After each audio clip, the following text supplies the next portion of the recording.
why you didn't just stay. 9 o'clock, please join us for Pledge of Allegiance. Pledge allegiance to the flag of the United States of America, and to the republic which it stands, one nation, under God, indivisible, with liberty and justice for all.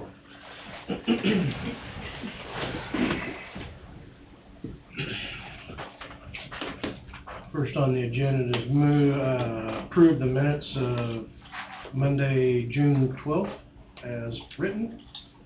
I'll move. Moved by Curry, I'll second. seconded by Meeks. Any discussion? I'll abstain. One abstain. All in favor say aye. Aye. Motion passes. Miscellaneous motions. Upon recommendation of Brad Schreiber, the IT Director, to waive purchasing policy as to competitive bidding for good cause, said cause being that the vendor is single source, supplier contract, have to approve the purchase of laser fish, whatever, document imaging upgrade to laser fish, advanced system for ICC Community Development Solutions in the total amount of $6,974. Funding for this purchase will come from General Fund, Technology Training, and equipment line item. I'll move. I'll second. Moved by Hughes and seconded by Meeks. Any discussion? So, Yep, that's probably something we're going to have to take action on since the below 10 is it? no, He always asks for But permission. it's not a bad idea to put it in a motion too, so. yeah, it's replacing a current item. Well, it says it's An a upgrade, yeah. upgrade. We have Laserfish now, so it's an upgrade. Okay. Who seconded on that? Meeks. Hughes moved, Meeks seconded. Any further discussion? Hearing none, all in favor say aye. Aye. Motion passes. Motion to authorize direct chairman to sign the services agreement with Brad Schreiber of Shared Technology Team LLC for the period of July 1st, 2023 through June 30th of 2024. Shared Technology Team LLC will serve as primary contact for all 6 entities on county fiber network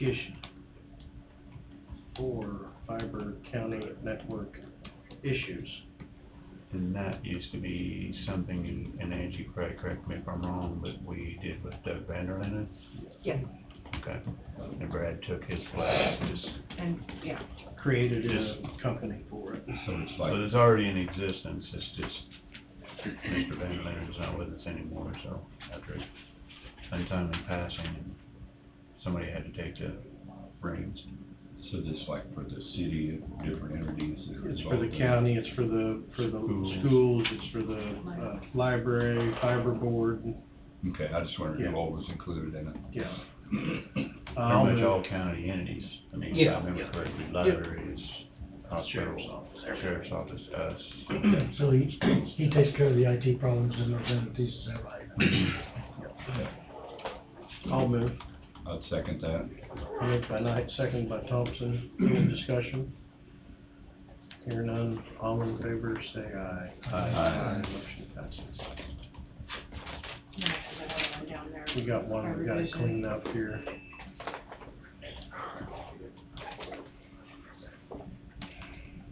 Move to revision the motion dated November 7th, 2022, paragraph number 18.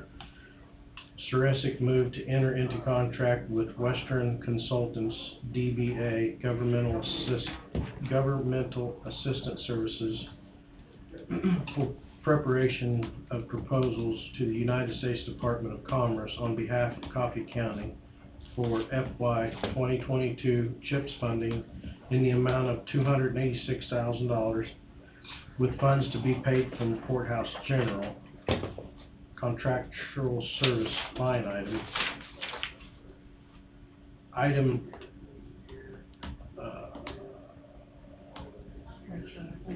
item retroactive to October 13th, 2022, seconded by Johnson. Motion carried with funds to come from the CHIPS Fund, number 444, seconded by, okay. Basically, this is a cleanup. Yeah. We're switching where the fund's coming from, Right. instead of courthouse general To to CHIPS. the CHIPS. Okay. It's get reimbursement. And those funds have already been issued, haven't they? Yeah, But right now, we got a negative account in that account of 340. right. Yes. And we're And we waiting, got funds coming in to put that back in the black. when we receive those, yes. Okay, we're still waiting on receiving the last of the CHIP funds. I will move. Second.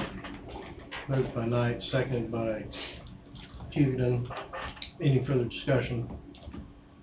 Hearing none, all in favor say aye. Aye. Motion passes.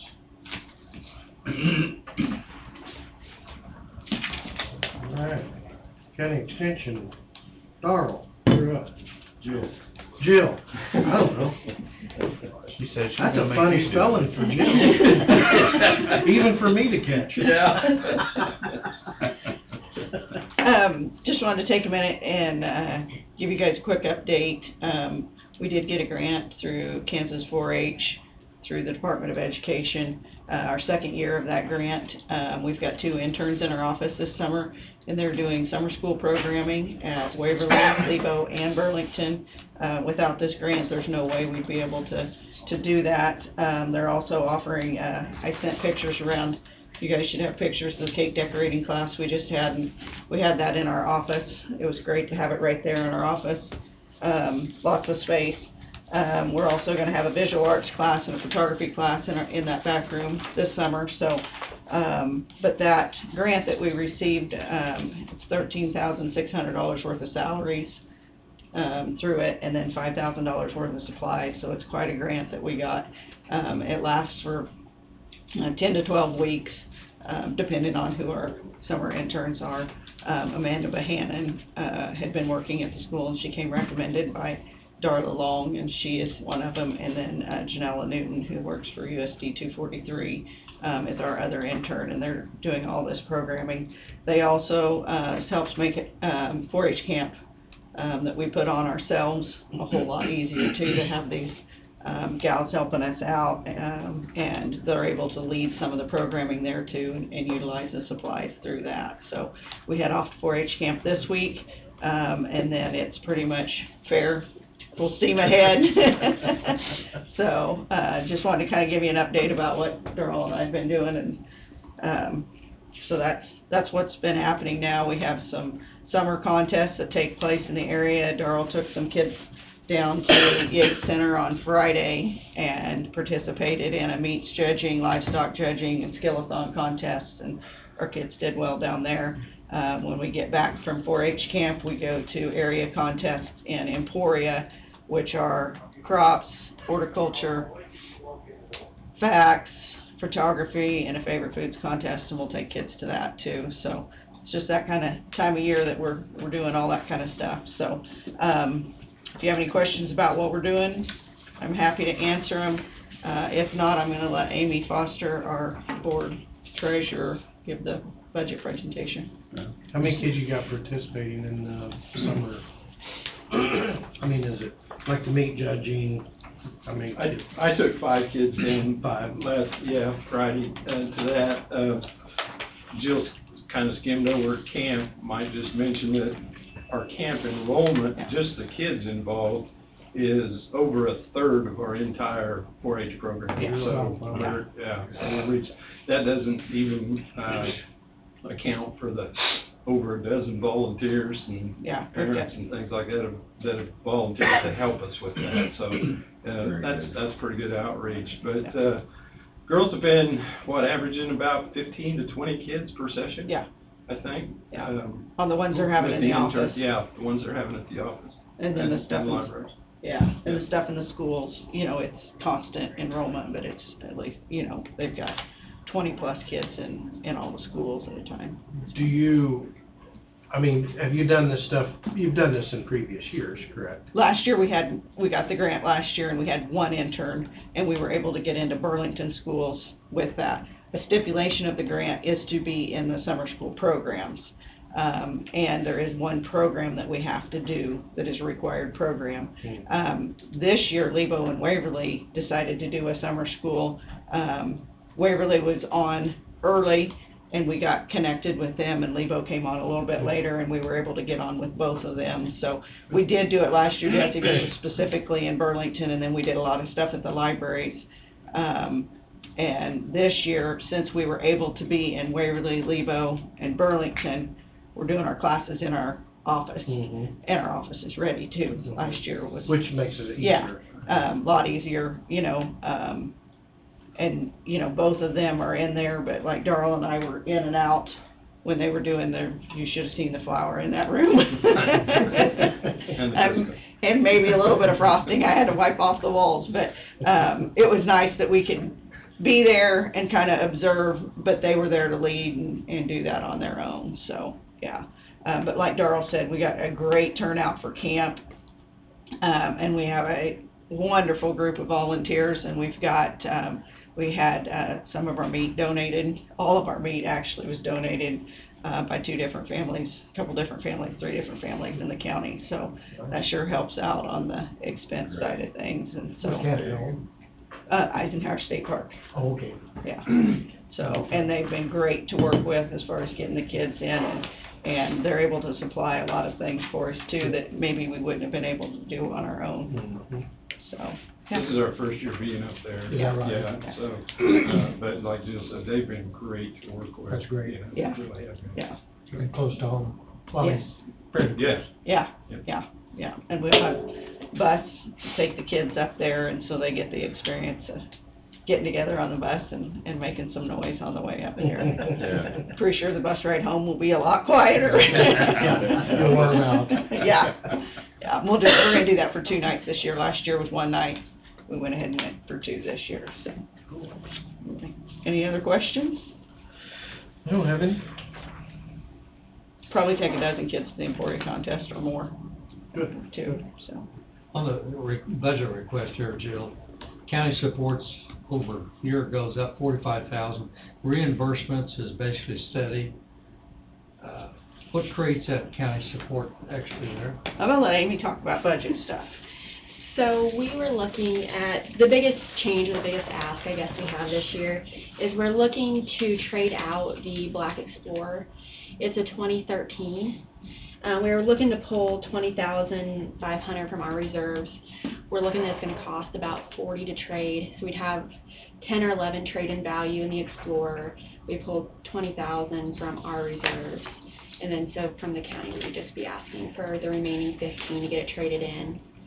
So that's our biggest ask for the year. There's some other increases, audit, insurance, that went up. But our biggest increase is just looking to trade in that vehicle. While it still has, you know, it's still holding on to a little bit of value. At 10 years old, you know, once you're on the other side. How many miles is on it? How many you got? 60, roughly 60.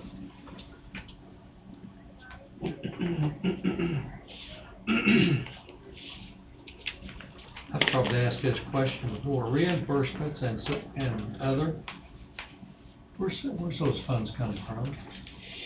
So reimbursements, if I'm correct, those are reimbursements for the grant fund. Yeah. Yes, because like when we're paying for the grant that those girls are doing, the county buys it and then K-State reimburses us. It's just kind of how the cash flow works. So that way each individual item, they're not having to make a request to K-State for it. That we can just, it's more an exchange. And some of those funds are what we're generating through the Wolf Creek demonstration area, crop sales.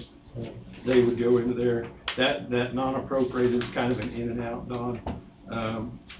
For grant money that's not appropriated by the county, the income off the crops not appropriated.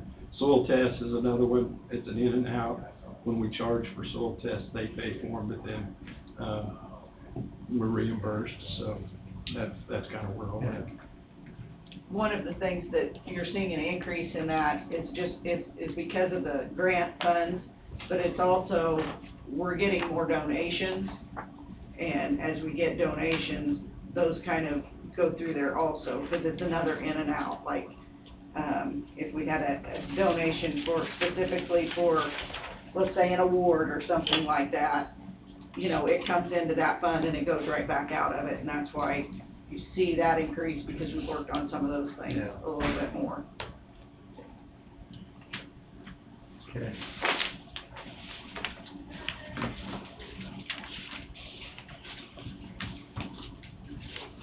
There's a more detailed report on the back that we utilize. Yeah, this one tells you a lot. I think it tells you a lot Yeah, more. let's see, 7% increase in salaries, and then the equipment went up. And the equipment's where we're running the vehicle through, Okay, that's why. so that's why there's that big jump there. And your capital outlay, of course, your expenses went up, some being in your own building, and your utilities and all like that, so Yeah. I get it.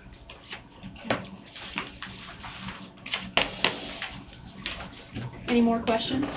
No, I think we're I good. appreciate it. Thank you, guys. Thank you. Thank you. Keep up the good work. Thank you. I'm glad the building's working out. The building's working great as far as we're concerned, I think, location-wise, like I say, Couldn't be location, better. location. Yeah, it couldn't be better, I mean, Bumgar's being right there, I mean, Yeah. win-win. We pick up foot traffic from across the street, from Hoover's, from the NRCS office, Yeah, from next door. I see people in there. Yeah. So, And like yeah. this last week, when we've had kids dropping off, parents are, well, I'm gonna go to the grocery store, I'm gonna go to Baumgart's, and I'll be back. I mean, and they can easily drop their kids and come and go, so. And that room in the back, I mean, Jill mentioned that we did the programming with the kids back there, but that's great. I mean, we can't tell you how much Something you didn't more. have here, so. Yeah, I mean, Right, it's right. convenient, but it really does a lot for our programming and from side to side, so I really think it's- appreciate it. On the 4-H side of things, by having those programs there, it's brought some kids to our office that never come to the office. They deal with us over the phone or over the computer. They go down to the fairgrounds. They don't have any idea where we actually are. But I think there was 10 kids out of that 20 class that they were like, well, we've never been here before, you know, so. Awesome. And with the kids come the parents, which turn around and Yeah. come back and phone calls and things like that, so it's been a good. Yep, it's been With great. that, is your number of kids up? About I the think same, about isn't it? the same. Yeah, Pretty we've consistent. been maintaining pretty much the same numbers. It's hard to fight against everything else that all the kids have going on, Very Yeah, good. there's a lot going on with the kids. And that's good. yeah. So, Yep. thank you. Thank you, gentlemen. Thank you. Thanks. Coffee County Transportation, Mike Tweet, you're up, sir. Good morning. It was 41. Oh, let's see. It was open. Do you guys have it? Yeah, we have it. I brought It's- some extras if you need. No, we have it. It was open to that page and we had to add one. And I flipped the book around. We start goofing around, couldn't find it.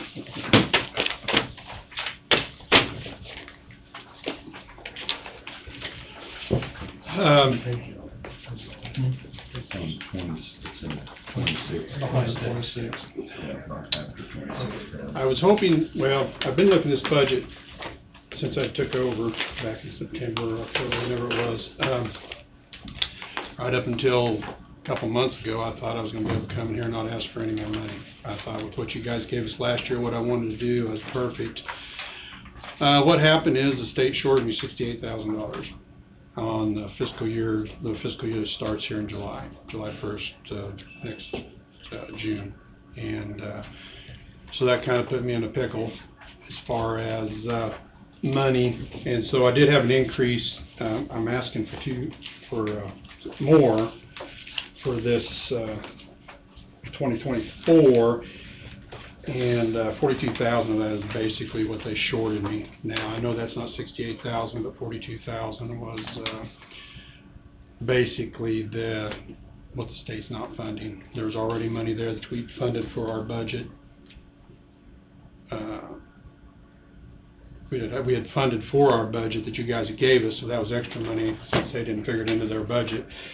So I put that on there, and then, so it just comes out to $42,000 is what we need for operating and administrative budget for this transportation. The $16,000 is for another bus. They did also shorten me on the bus for next year. This does not include that bus. This is for, I'm going to have 2 buses now that I'm going to need to be replaced in 2024 fiscal year for us.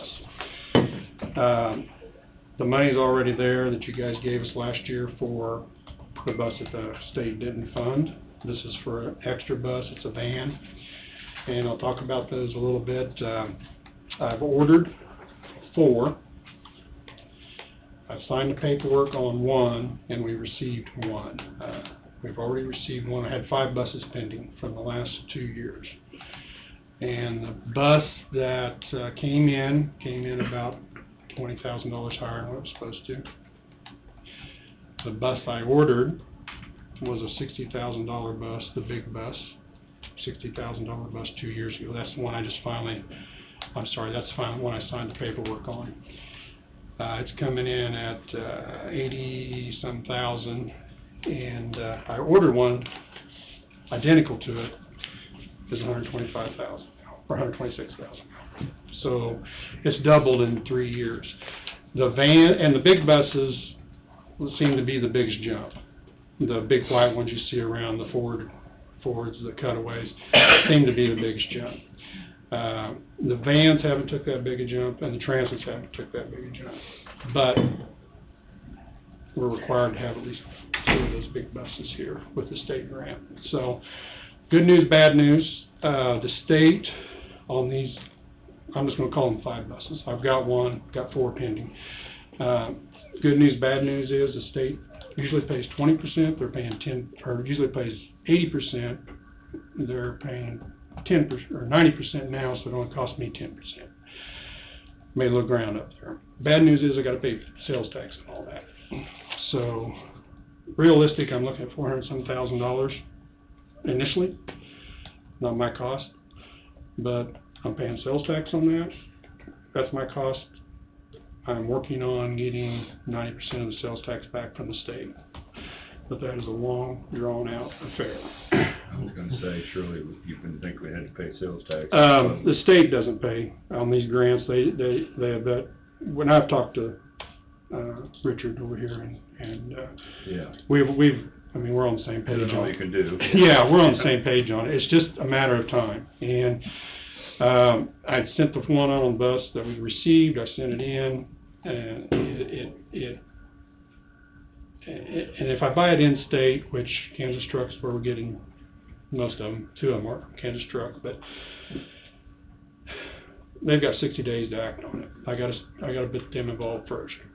Luckily, the gentleman out there, Pencil Whip, didn't send it back to me in about 3 weeks, so I sent it to the state. The state says don't even talk to us for 90 days, and then you can check on and see where we're at on this. So realistically, that money's being tied up.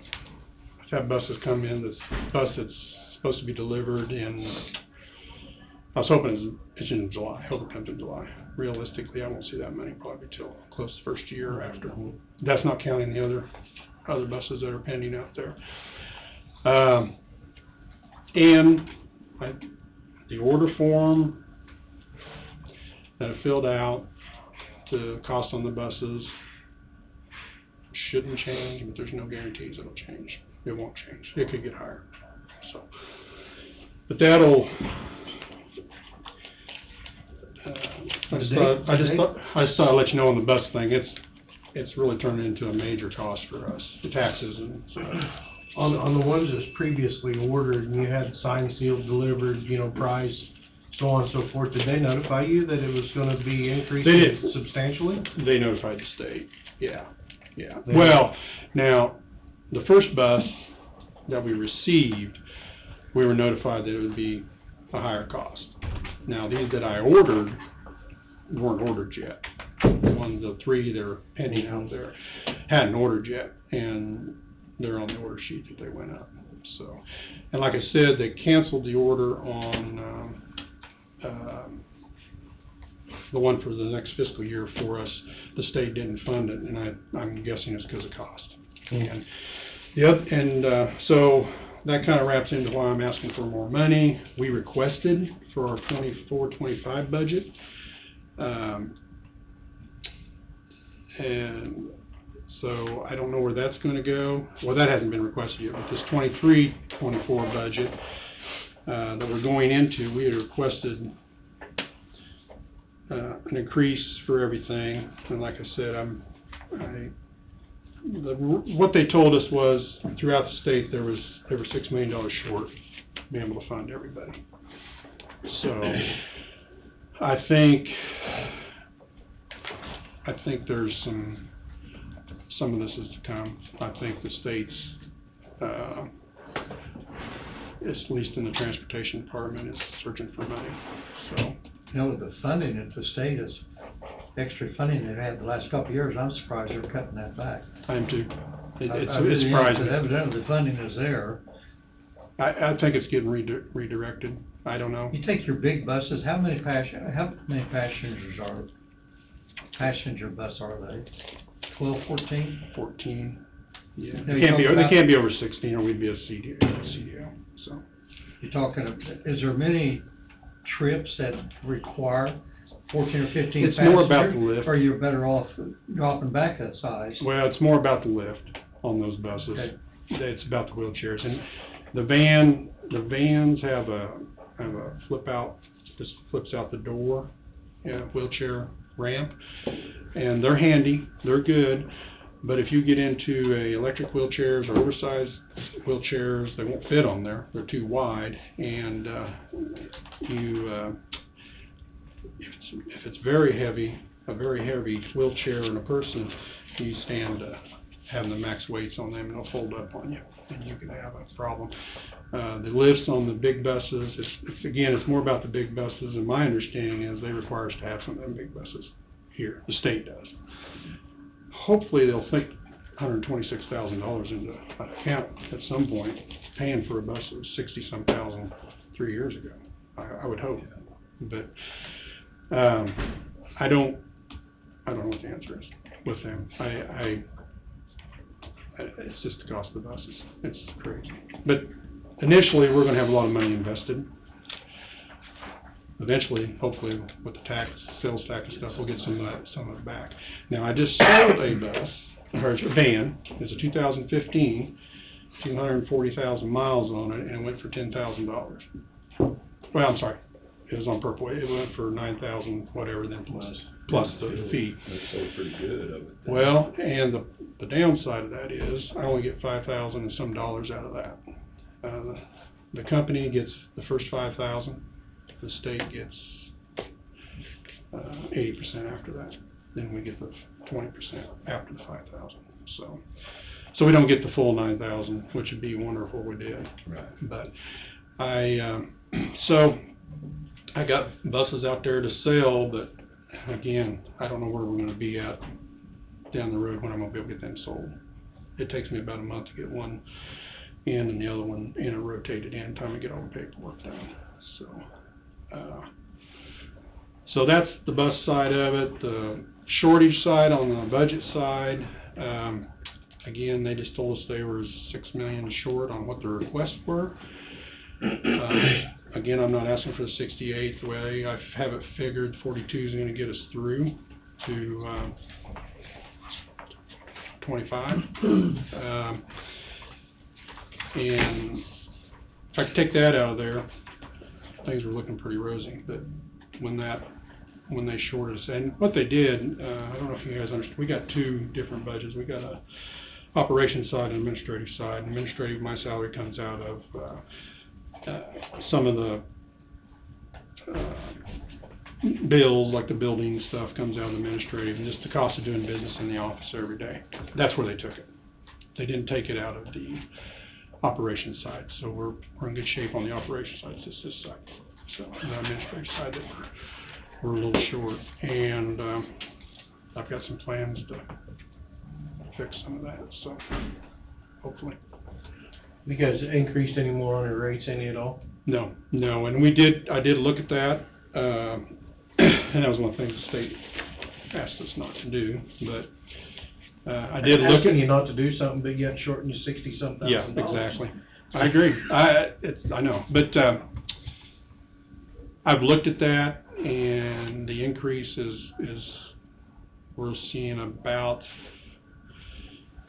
$1,000 a month right now, average, and on the fares from prior to the increase. Mhm. Ridership is down a little bit right now. The last couple of months, we have dropped down, and that is, I think that can be fixed.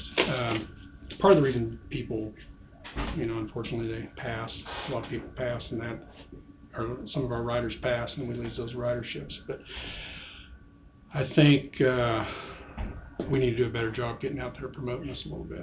And I've got some plans to do that. We're going to start running some ads on the radio or paper. We do the paper anyway. We're also going to make sure we hit the county fairs and get us out there. And I think we kind of lose the rotation. We lose some riders, but we don't get out there and pull the other riders in that could really use our service, that maybe don't necessarily know what our service is. And I think you're right. I think it needs to be publicized a little more. Yeah, and I'll be honest, that's been kind of on the back burner for me for a while. But I just, Yeah. you talk to people about public transportation and you'll hear the reply, well, we didn't know that they did that. Yeah, I mean, I guess yeah, that's where I'm coming Yeah, from. yeah, and I'm hearing the same thing. Yeah, and I think the county fair is going to be a big one for us, or the hospital's doing something up there with the fair. We're invited to that, and we're going to be there. We're going to have to start selling the brand a little better, I think. And it's kind of one of the things it's went along good, and then you start losing some riders for whatever reason. Right. Some people get to a point in their life where they can financially do their own thing. So, My son utilizes it. It's a great program for him. He couldn't have the job he has yeah, without it. yeah, and I'm gonna be honest with you. When I started driving, I didn't realize they did what they did. I was a part-time driver, and then when I took over the job, I really didn't realize what was going on until it took me. I'm still learning. There's a lot to learn. There is a lot to learn, and but we're hoping to improve our ridership, bring it back up to where it was. Last year we had 19,000 rides. We're on a pace right now for about 300 or 400 less than that, but I'm hoping we can bring that up. So, and last year was one of the better years they had, and of course COVID was prior to that. So, And unfortunately, the fuel was high dollar. How How did you come with your savings on your fuel for between this year and last year? The fuel, we're going to be around $82,000 or $3,000 for 2022 for the year. I projected high fuel costs. I mean, I went as high as $4. And if I go $4 fuel costs, what we used last year, we're going to be around the $90,000, range. I don't know what fuel's going to do, but I'm afraid it's going to go up. So You guys you guys got your own fuel there, don't you? no, we purchase it. Yeah. Have you ever thought about having your own fuel there? I've thought about the fuel. I haven't looked into it yet too hard. We burn, I'll tell you what we burn about an average. I think I even figured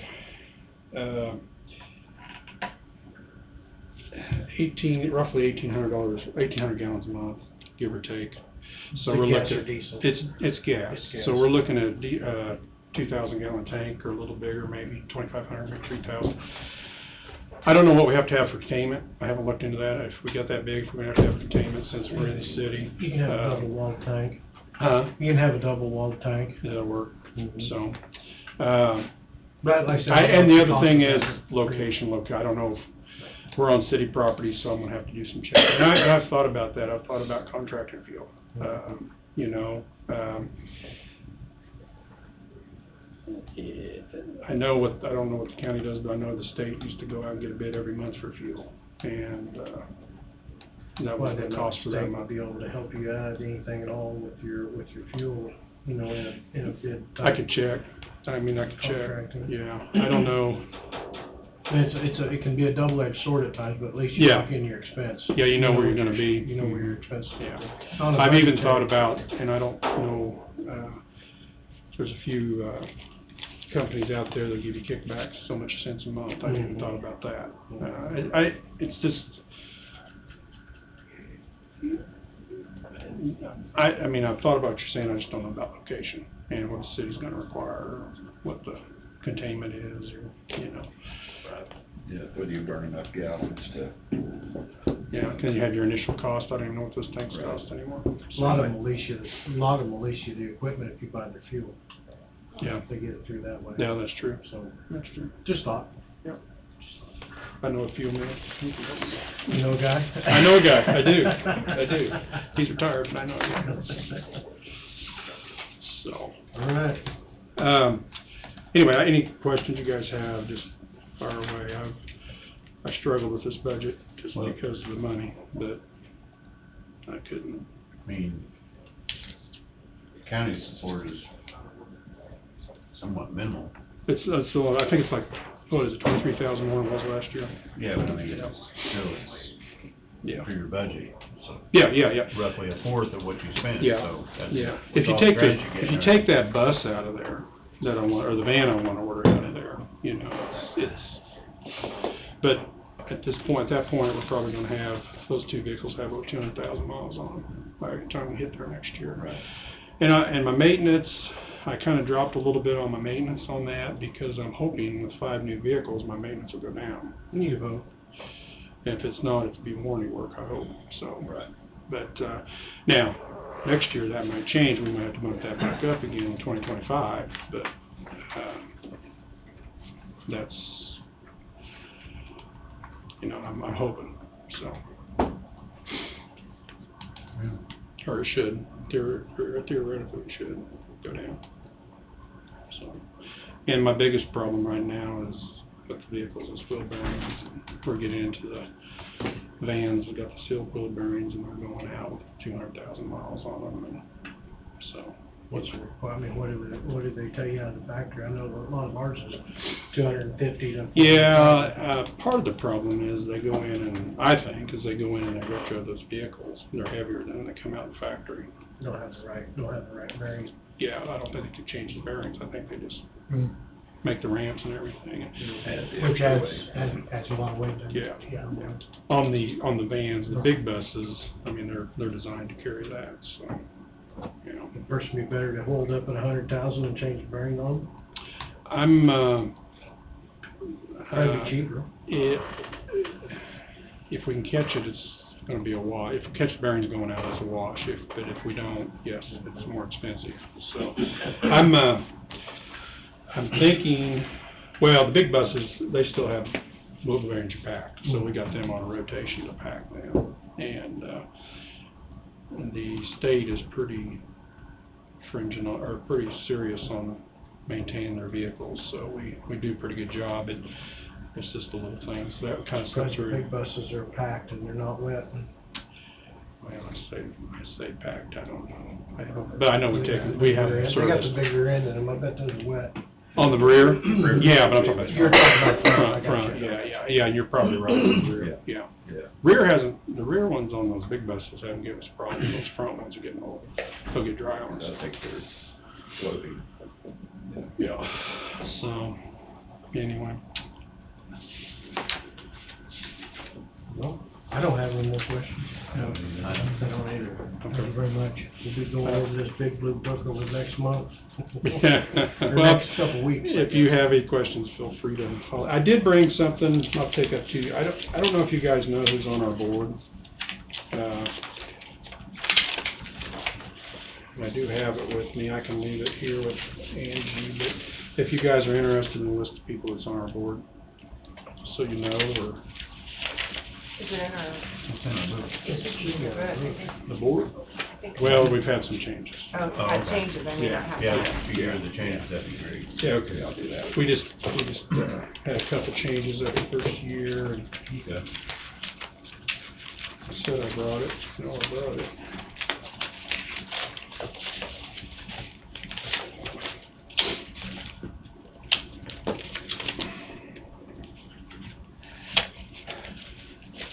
Well, you can just email it to me. I will have to do that, 'cause I know some I have, let me go back here and dig through it, I think I got it, so. Okay. All right, Thank you. thank you. Thanks, Mike. Very much needed program. Thank you. We're trying. We don't have that board on this one. Is it not in there? Uh-uh. No, we got 7 boards listed there, but, but the transportation don't want. Maybe they're not, because you don't appoint them. We don't appoint them, do we? No. Okay. Okay. That's probably why. That's why it's not on there. Mr. Sheriff, Tom Johnson, you're up. Happy Monday morning. Morning.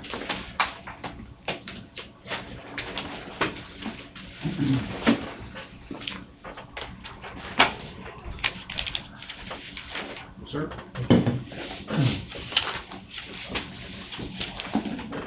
Tom? Thank you. Yes, sir.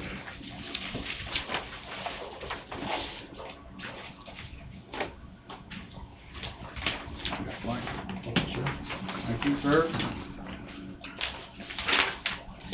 I'm here for our third installment, I guess, of questioning reference KPNF retirement. Don wanted a spreadsheet out of cost, and that's here.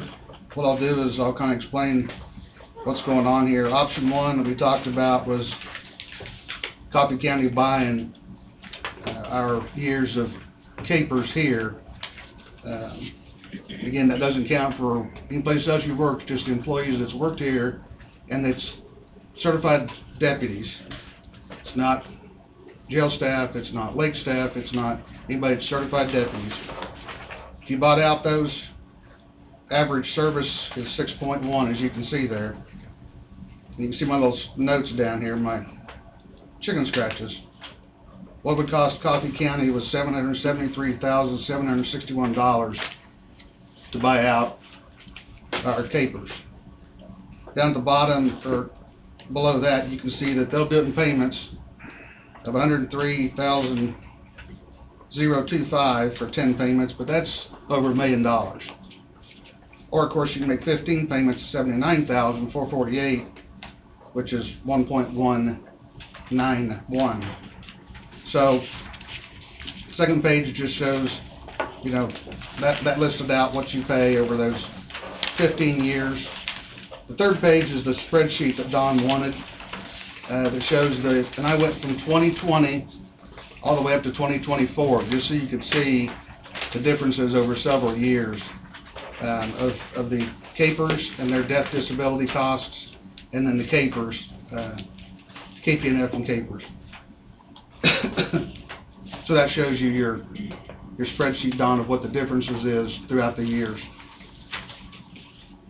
Next page, what you see is obviously is the state of Kansas, and just surrounding us. This is not anywhere close to the total number of the places in Kansas that are using KPNF. Just surrounding us, showing you some of the things that we have to deal with when it comes to hiring from outside entities coming here, experienced certified officers that are already on capers.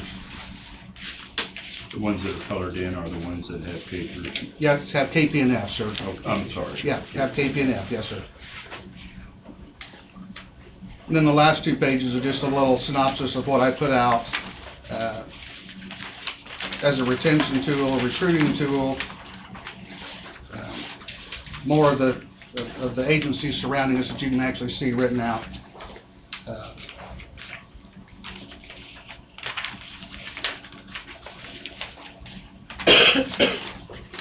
And option two is, you know, KP&F only deals in January 1. So it's not like we can start now, it has to be January 1. So, January 1, if you decide to do this, option 1 is you gotta pay them off to buy the years of service. Now, that's what I want you to do, if possible, because that's the best outcome for my certified officers. There is another option, that's option 2. And option 2 is January 1 of 2024, we go to KP&F, and it doesn't cost you anything. We just quit paying in, basically, to summarize it, we quit paying in the 19 deputies into KP&F, we quit paying that in, and it just gets paid to KP&F. So there is no cost if we just start from square one, January 1 of 2024, you might say. Right. So, that's the 2 options we have. There's a third option, and that third option is you do nothing, and we stay with capers. So there's 3 options here to do. You know me, I'm very upfront and passionate about this because it is, you know, for those of you that know anything about KP&F, and like I said, when Paige Ashley was here, or Ashley Page was here, and Alec Hawley, to talk to you about it, it is a big deal when it comes to a 20, 30-year retirement compared to capers. And it is for those certified deputies only that are out there sweating and bleeding for us. Right. So that's your option, sir. Don, I hope that spreadsheet is what you wanted, and hopefully that shows your costs that you were wanting. Well, I think we need to do some comparing, Tom, and with all due respect for all law enforcement. Absolutely. I mean, unfunded actual liability, UAL, as of January 1.4. What's, you got 773, what's all this mean? Okay, so the calculation of unfunded actual liability, the $1.6 million is overall what capers would have into this. The 864 is the estimated assets, what we truly have in capers paid in with those 19 officers. The actual unfunded actual liability, if you buy our capers time out, is the 773, 761. If you paid it lump sum, that's what you would have to pay to buy out those average of 6.1 years for my 19 people. And then 1 of 25, if you wait another year, it'd go up $1,000 to 774, 259.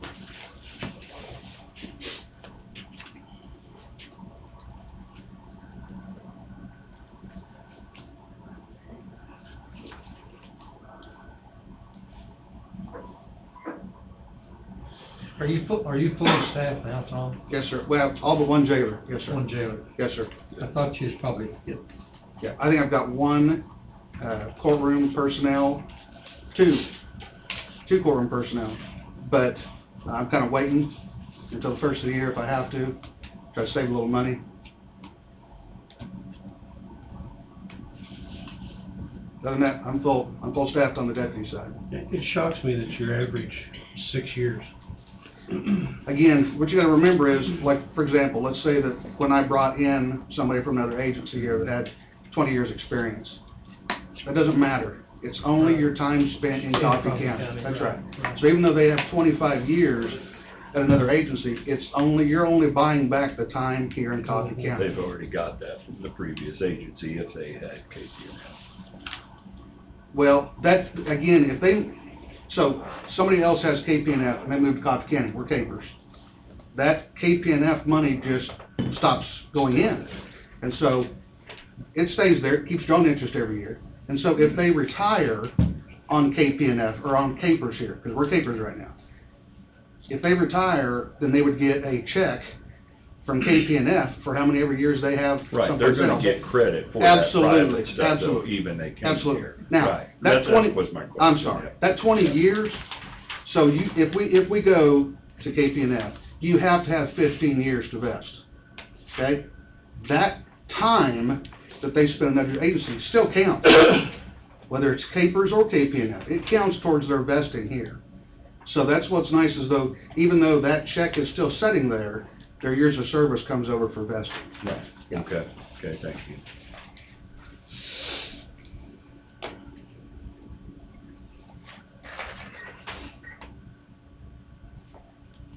they don't lose anything by coming here. I mean, KPN, if they've got KPNF and come here on papers, they don't lose that KPNF. No, they do not. No. Your retirement age would change. Yeah, retirement age would change, absolutely. Right, right, Now you're not able to retire as soon. right. Yeah, you would, if you have 20 years and you're 50 years of age, you could retire. Now, it's reduced benefits because it's 50, Sure. you know. But again, let's say you hit your 55, 60 years old. I mean, we all know it, we're all sitting here. I mean, you still gotta do something to pay your insurance. You know, so that's why, you know, KPNF is so advantageous to the person because they're retiring at 50 or 55. Look at Mike. Yeah, he's looking right at me. Right, I mean, Mike's a prime example. I mean, Mike doesn't want to be 70 years old and still chasing bad guys. He got out so he could, you know, relax, have time with family, and get another occupation. Thanks, I'll give you that $5 later. Give you an example here. You owe me dinner. And Yeah. Highway Patrol has, KPN, and, this is what he told you, and actually, I don't know, if I had county time with Coffee County before I went to patrol, and I'm getting 2 checks because it all counts, and, the patrol wasn't gonna buy anybody out, so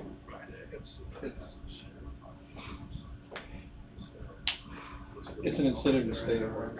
It really is. Once you see the end, it's an incentive to stay at work, so stay with your job. we can't do this after first, till right the first year, so we got plenty of time to digest this work session and whatnot. I'd have to, yes, if we decide to change, it has to be in the Capers office like the date of October. They have to be 60 to 90 days ahead of time. Okay. Before, So yeah, by October 1, you need an answer. yes, sir. So keep after us, okay, before then, so we're, And you can put it on our, to-do list. yeah. If I'm looking at this right, Tom, on, just take for instance, a 15-year payout, Yes. what interest are they charging on that? I don't know, Don. Because that's an extra $417,000. Couldn't tell you. She just, this is what she So sent me. that must be a 5 or 6% buy. So that's, she just Because said, it is in 10 years, October 1. By 10 years is not as much, but that's extra 417. I don't know about the rest of y'all, but that spreadsheet helped me out immensely, Good, good. questions that were asked. Yeah. Thank you very much. Oh, no problem. Thank you. Thank you.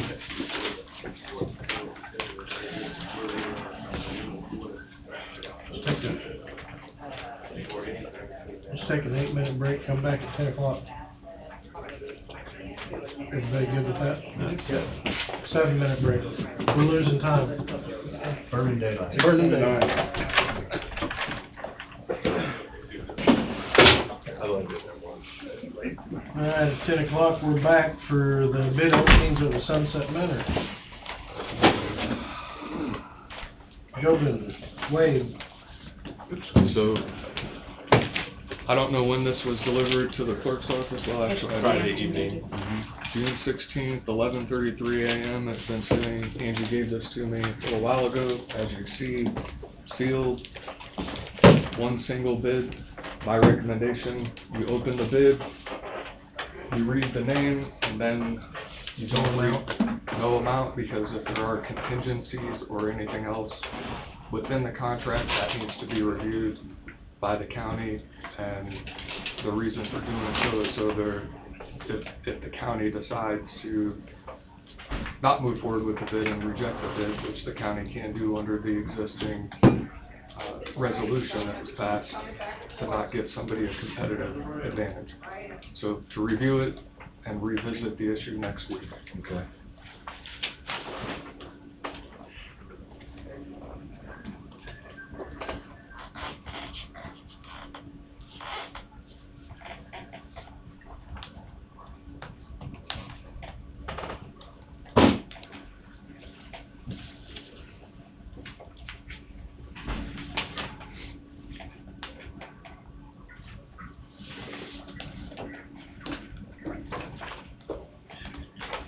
well, I'm trying to see who it is.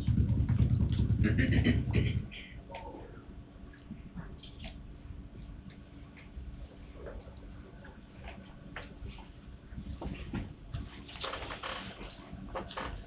you see a name? The company. It's a company. It's a company.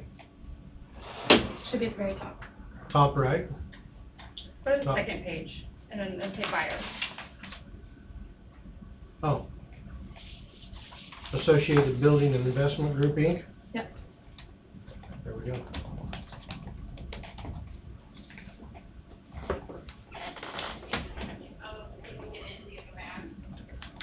Does each, or just me? Well, for right now, just you, and then it'll have to be reviewed. I don't know if you want it, since you're not doing anything right now, if there are contingencies, the contingencies will need to be reviewed to make sure. So for example, if you buy a house, you put a price in, but then you go back and forth about whether you get the dishwasher and the refrigerator and the washer and dryer and the jacuzzi and all those different things, the lawnmower. So all those things need to come into play, and I don't know if there's any contingencies, but they need to be reviewed because that may impact what the price is, if that makes any sense. Yeah. So that's all I need to read. For now. And there's only a single bid, so. And then we'll come back Monday. Associated Building and Investment Group, Inc.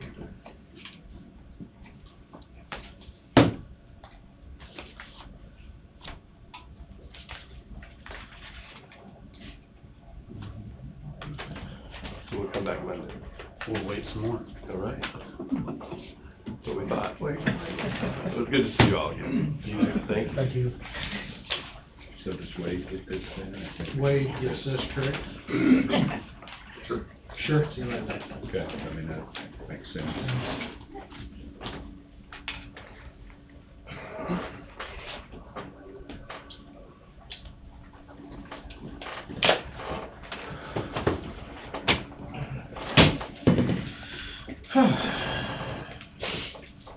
Goldberg Group, Sydney, Hello, everybody. Morgan, River City, Joe, Good morning. come on up. Hello. Hi, guys. Long time no see. Yes. How you guys been? Good. Accounted for. Yes.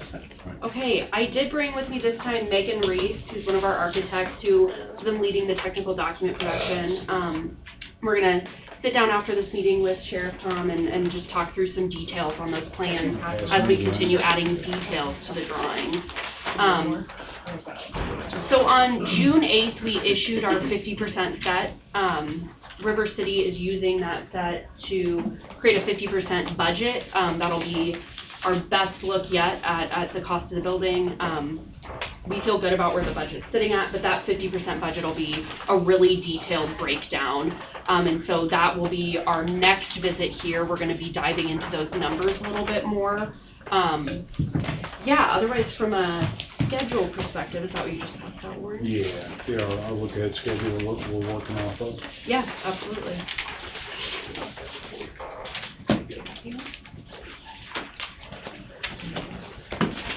Wanna go over this? Yeah. Yeah, let's do that. I'm looking at it. Good morning, everyone. Good morning. Yeah, work is progressing, shared with everyone our look-ahead schedule we've been working off of. Work is progressing pretty good out there. The big items that been sort of unknown is we recently did the redesign on our storm sewer system going up North 6th Street. The big change is that was eliminating all the swales with the riprap and the flared end sections and essentially putting in area inlets in front of those yards and such. And then therefore keeping the grades about the same. I think it's going to keep people happier down there, particularly at the far end where it dumps into the creek. So that those storm sewer sections start showing up on Monday of next week. We have actually started some of the storm sewer changes associated with that very first change order out here, sort of taking some of the work away from the law enforcement center portion of it, putting in those early utilities now. That work is now starting out front on the north side. So I was happy to see that. Burlington, the site concrete subcontractor is getting a lot of work in. We're impressed with the workmanship there. It's going well. And things are progressing. I know we talked about a July 5th, July 4th completion. With some of these recent changes, we're middle July time frame, maybe closer to the end of July, sort of what we originally thought. So, no, progress is good. Weather's been cooperating, and we're happy with what we see so far. So, and as Sydney mentioned, hopefully by July 10th, we're presenting 50% budget pricing to you guys. Yeah. And like I said, the drawings we received, I thought they were a little more than 50%. They're a good-looking set of drawings that we've got so far. Thank you. Glad to hear that. Yeah, the drawings are coming along really nicely. A lot of detail going into them on just how it all will come together. And then, yeah, that next, I will say we just got bid numbers back on Osage County, and based on those numbers, we feel like the budget's in a good spot. And so that was really encouraging to see. You all know what the construction environment is out there, and so we were anxious to get those numbers in and apply them to this project as well. So that was exciting for us. But yeah, the RISE will be back on July 10th to really dive into that budget. It's going to be fun, a lot of numbers, a lot of detail. That does not sound like any fun to me. Depends on who you're asking, right? Megan, Joe thinks it sounds fun, maybe. Get it done, maybe, but not fun to do. Yes, absolutely. It'll be fun to have it behind us. Yeah, in the meantime, if you guys are interested in seeing the 50% set, I'm happy to distribute that, send that out. It's just very technical drawings, but yeah, we'd be happy to share that with all of you. So we'll maybe just share it with Angie, and if anybody wants that, you all certainly, are welcome to have that. We continue to have team coordination meetings every Thursday. We welcome any participation on that. Yeah, we've got a great team though, and the coordination's going well between the off-street parking improvements and our project, just to keep everything aligned and move it along as fast as we can. I would highly recommend you guys at least getting a copy of them and just looking at them. I mean, you don't need to get into the weeds like we do, but you may see something as like, I didn't like that, I didn't want that room there, I wanted that room over here type thing. The architectural plan views are far enough along. That goes there. Yes, absolutely. And we are going to sit down, yes, after this to walk through it again. But we'll go ahead and distribute that as well, just in case. Yeah, we appreciate you all's support as we continue this very complex project. So how soon after, say, the parking lot's complete, do you expect to be digging, prepping, tearing out, whatever? At the earliest August, at the latest September. We had talked at one time of doing like a site package. That'd be the site demolition, early grading, along with that site utilities, which would be putting in the mains, storm sewers, tying into what we're putting in out there right now, some of the water mains coming out, the sanitary mains, and then moving right on into foundations. Foundation package would maybe like in October time frame. At the earliest, I would think, or if not moving sooner. that foundation package up? Yeah, it's talked about. So we're looking at moving the foundation package up as potentially an early bid package so that everything really can keep moving as fast as possible. That will be something, I would say, at the July 10th meeting, when we're looking at that 50% detailed budget that gives you all the best idea so far of what the final numbers will look like. Then we can decide, do we want to move that early foundation package forward? What does that look like? Is that fair, Joe? That's fair. Yeah. The 50% set and budget discussion is going to give you guys the best possible idea of what the final numbers will look like, so we can make that decision and move it ahead. It sounds like the Osage package you got up there is very encouraging. We're encouraged for what's going to be here. Yes, it was. The numbers were encouraging, and we, with River City's help, absolutely, to keep things realistic and make sure we're not going over our allotment without sacrificing any of the functionality we've talked about. Yeah, we were encouraged by those numbers. And in number of bidders in each package too. You know, Yeah. that was very encouraging as well. You're having a lot of Yeah. competitive bids, you're having a lot of people that are looking at this. Good. There's a lot of interest. And so, yeah, even being able to say, okay, we're gonna use the mechanical and electrical from here, but we're gonna do the plumbing from here, because that's more cost effective, and being able, you know, just to marry up the bids that really do make the most sense for Tallahassee County. So you've gotten everything in for Osage County, I just wanna make sure. We have. It is totally bid out, you've got a total number of what Yes. it's costing to build that We do. 100 and somewhat bed jail up there, right? Yep, 120, yes, 120. We do. They're all in. And it come in under estimated costs?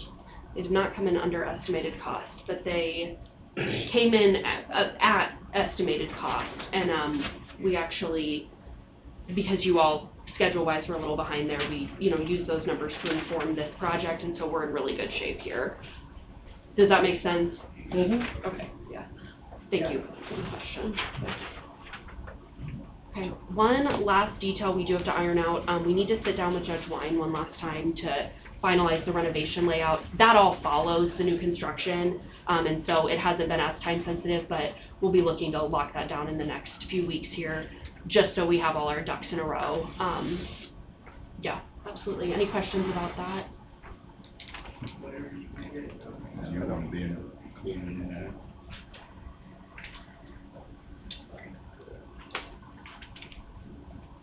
I mean, it's county property, but it's the judge's wing, so I guess it's your call, and if you want me involved or the sheriff involved, it'll involve the sheriff too, because That's my transportation of question or my inmates. thought, maybe I'm. I think you both need to be involved in it personally. I do too. Yeah. I would think at a minimum, after we met with the judge, we would meet with everyone else. If we do it as a joint meeting, all the better, and we can just have all the conversations at once. My opinion. Yeah. And regardless, though, again, it will be distributed to all of you. Yeah. Okay. Yeah, as long as they're content, I'm content. My only concern is the site package, the concrete being in before winter hits, so that you can start going vertical. Yeah. Right. Absolutely. That would be nice. Trying to pour concrete when it's freezing. We say that every job. It'd be nice, but not realistic. It's gonna be close. It's gonna be close. Well, where you're doing footings, not a basement.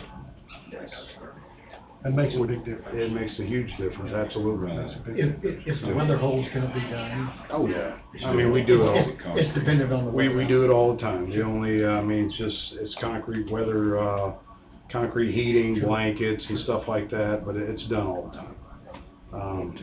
What we don't know is what the next winter's gonna be like, if it's gonna be brutal or mild or whatnot. If it's a mild, piece of cake. Sure.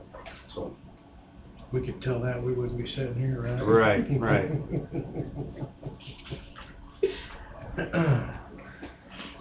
I don't have any more questions. I'll, as I say, get it ironed out, get all the weeds, get all the jackrabbits kicked out of the weeds, and so we don't have change orders.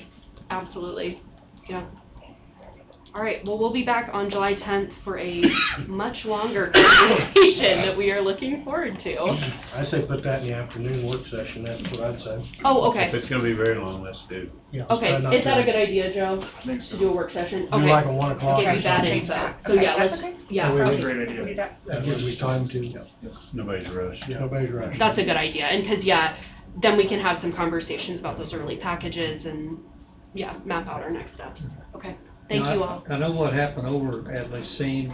It would be maybe some comparisons what'll happen here. Did you have many change orders over there after you had it fully designed? Was there many change orders over over at there? Lynn County? Lynn County? There in Mound City. We had, I think there was 2 major, owner-requested design-related changes, dealing with the electric, and, we had an attorney's area that we actually fitted out, instead of a big open area, individual offices. But other than that, everything, or the contingency we had set up, I think it was 3.5%, what we had for, contingency. All other, and we had a lot of changes, don't get me wrong, but it's stuff that contingency was able to cover. We'll have to have contingency on this job, it'll be part of the building cost, but, generally, we don't talk about, GMP changes unless it's, owner, requested changes or things of that nature. It seemed like the day that there was 4 or 5 or 6 of us over there touring it, that was probably 6 months before it was finished. Mhm. It looked like the, change orders was gonna be less than 3.5%. It was, they got returned about 96,000 at the end of the project. And I know that ain't gonna happen here, it could be lower, it could be more. Yeah, but So we then will, we're- we'll do our best, just like in Lynn Within County. the, Yeah. within the target area. Absolutely, and any cent that can be returned to the county will be. Okay, does anyone need a card in case they need to call me? Does everyone still have my number? Okay, all right, thank you guys so much, we'll see you again in July. Thank you. I just got 2 minor, administration items. We had submitted our pay application number 1, just wanted to, That's the thing I was mentioning last week. And just want to touch base on this one. The reason I'm bringing this up, I'm expecting the pay, or, second, billing from Kilo here probably at the later part of this week, so. so I knew that I had seen that, but I couldn't find it, and I think I confused everybody last week, so. Do you want a copy of that? Yes. Okay, it's got Kilo's backup and everything, and when we sent it. So the current payment due is $122,876.55, right? Yes, sir, that's it. Includes, we back retained job, So we'll just have to get copies and then I'll have to look at it at the back end, but this is payment 1, right? Yep, and, we plan on submitting, payment 2. I'd really like to get it out by the end of next week, because I'm off that first week of July, so. We signed checks and vouchers on the 28th, right? 28. So it'd be the following month before they can get a check cut. So, I mean, if we have something by the 26th. No, that's fine. I mean, That's am I fine. correct, Angie? Yeah, I mean, if you wanted both payments to come out this month, if you could get it to us before that Monday, the 26th. Okay, we can- yeah, I just gotta call, Kilo Construction up and We'll get them both should be, to go out the end of this month. should be fairly easy. So, all right, we'll do. And just, we had just an execution of this change order 3, whenever you guys get a chance, so. We passed that last week, did we not? Yep. For Yeah. number 3, all I gotta do So you is sign it, decide, didn't it? Yeah. Well, it's 2 different change orders. Correct. So it's 2 different PCOs, this was just the official with the signature block on it. Does it have both of them on there? Yeah, well, the front page of them, there's a PCO 3, 4. What I sent you, I mean, it's like a 50-page document. This is just a simplified version of it. But it covers 3 and 4. Yes, yes, sir. I think I seen an email on Should it also include change order number? This is 4? owner change order 3, that includes PCOs 3 and 4. Okay. Yeah. You can have that too. Alright. That's all I had, thanks everyone. Okay, it. thank you. You approved this last week, I just signed it. You guys, anything else from us? I think that was it. Was it all combined? Alright. Was it all combined in one and change order 3? Yes. Yes, ma'am. Okay. PCO 3 and 4 is in change order 3. Okay. Yes. Do you want to copy this now? Sure. Might as well save a stamp. Yeah. Or remember. What is back that to now, is it? 60-something cents. 61, 2 cents, something like that? Yeah. I'm gonna give me a bunch of pigeons. Start flying pigeons out. And the service has got so much It's kind of new better. transportation. Costs you more to feed those pigeons, don't you think? We'll see. They didn't work, you can shoot them. Hopefully there's no more change orders, but I can see how this may confuse later, because it's change order number 3, but potential change order number 3 and 4. So just keep that in mind. If there's another change order, it'll be potential change order number 5, but change order number 4. right? Yeah, I mean, every job's awarded different, we call them RFPs sometimes, and PCOs. I'm just, somewhere down the road, it's gonna, Gonna I thought we confuse. were on number 5. If you want me to keep them all separate, I can do that too. I normally just try to combine them all. It may be easier to keep them separate so they track the same Okay, way, I can do that. but I think we're, I'll do it on the law enforcement. yes, please. Most definitely. Or call it something different, instead of potential change order. I don't know what other words you wanna use, and then there'll be a different tracking mechanism. I'm just, Yeah. Eliminate a lot of possible confusion later, that's for sure. Yeah, absolutely. We can do it. So while we're talking about change orders and such, I got a call from superintendent of schools, those islands down there between 8th and 7th. He just did not see green. He wants concrete, so I told him maybe Yeah, instead of someone else told me that. instead of another change order, maybe we just do I don't know, how Kellogg, I mean, it won't take that much to dig them back out and fill them in with concrete, but I'll run down there, Ryan mentioned something about that from the the maintenance guy down there. Or he might have met with the principal, I think it was.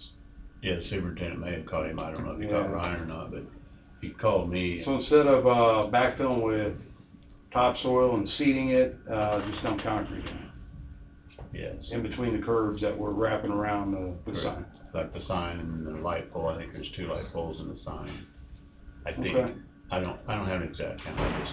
I'll talk to He Brian. mentioned it, but that's, again, it's another change order, I don't know if we just wanna Well, quit doing change orders and just do a purchase we are order to doing, somebody. we have the $10,000 allowance set up in kilos. Mhm.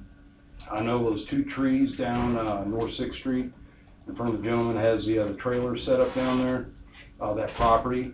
But these other change orders, though, that 10,000 just went on. Well, it's. Yes and no, but. That, taking out those 2 trees costs us $850. That'll be deducted from the $10,000 Okay. allowance set up for kilo. If we wanna add or replace a few more sections of curb, like we're taking out Right. curb, leaving in a 4-foot section of broken curb, Makes and no then putting in sense. new, just take the whole thing out. That's at $45 a lineal foot per curb. Those type of extras, we just wanna keep these changes below 10,000. Right. We are having to repair that electric, the unknown electric to the school sign. Mhm. We knew there was power there, but no one could locate it. So we got, I think it was like an $1,100 bill from the school from that. Yeah. That's gonna come out of it. And if we can keep it underneath that 10,000, absolutely, we'll take care of it. It's just making sure we don't go above that, then we would be talking to Wade again on change order number 4. Yeah. I just thought, good time Which to we don't mention wanna it. do. potential change order number 5. Yes. That's right. He's already messed up. Well, it just reminded me that, I was gonna bring it up at roundtable, but while we was on that path, I just thought I'd go ahead and bring it up. I'll have Ryan remind me And of I'm that. not saying I'll- we gotta issue another change order or whatever, we can, and it doesn't have to be done immediately, I mean, We could pick it up in the LEC project as well. whatever anybody else decides. I can see the problem with having green like they did down here at Family Dollar. Everybody's always driving off into it. Right. And if it's concrete, at least they're just gonna bounce over it instead of dive off into His it. concern is they gotta go out there and mow that, and then there's a rock in there and it hits a car parked next to it, and there they are, Just so. trying to keep the grass in a small area. Yeah. Can be difficult too. Yeah, so, We understand their concern. We'll look into it. yep, All right. Easy enough. everybody's got some say. Oh, I know. We love these street projects. Good times. All right, any more questions for that group? That group. That group. The whole front row. Thanks, everyone. Joe. Thanks. Thank Thank you. you. Yep, good to see you. Yeah, take care. Road Bridge Superintendent Brian Durst, you have the podium, sir. Good morning, everybody. Morning, sir.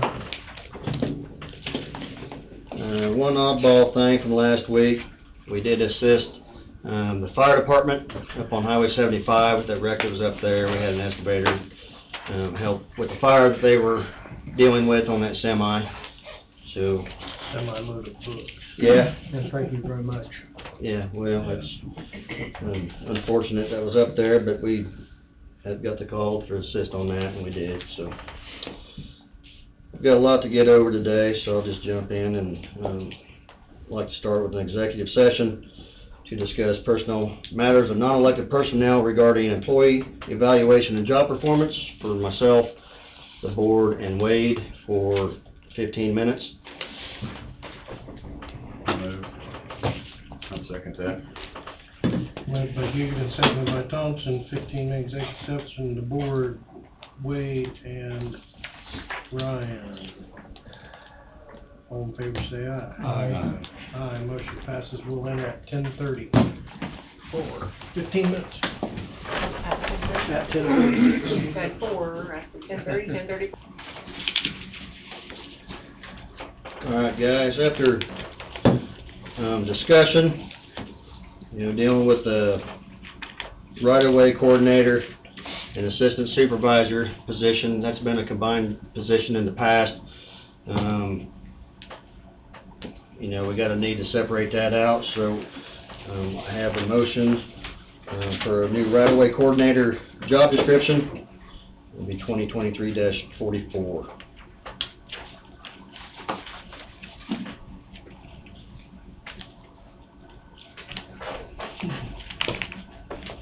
Motion 2023-44.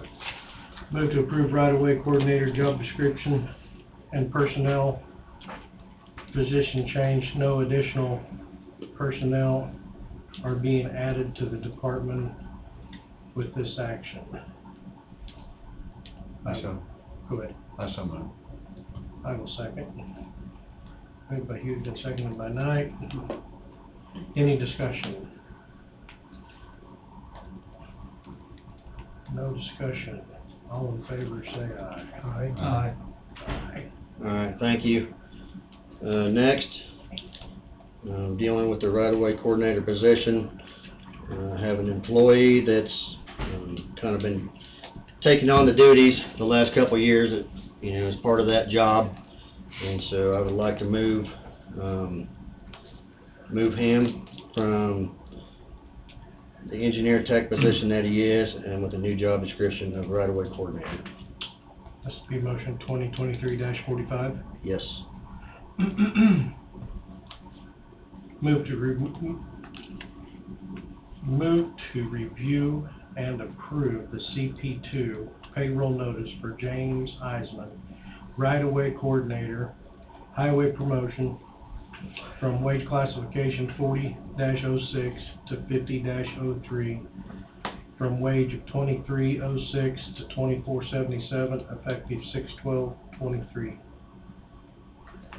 Also, Second. Moved by Meeks, seconded by McCurry. Any discussion? All in favor, say aye. Aye, motion passes. All right, thank you. Next will be motion 2023-48. That's to approve the new table of organization.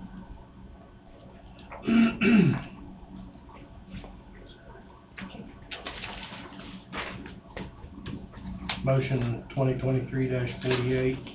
Move to approve the Highway Department's revised table of organization dated 6/19/23. I so move. Moved by Thompson, seconded by Knight. Any discussion? All in favor, say aye. Aye. Motion passes. Thank you. Next would be the new job description for Assistant Road and Bridge Supervisor. And that would be motion 2023-46.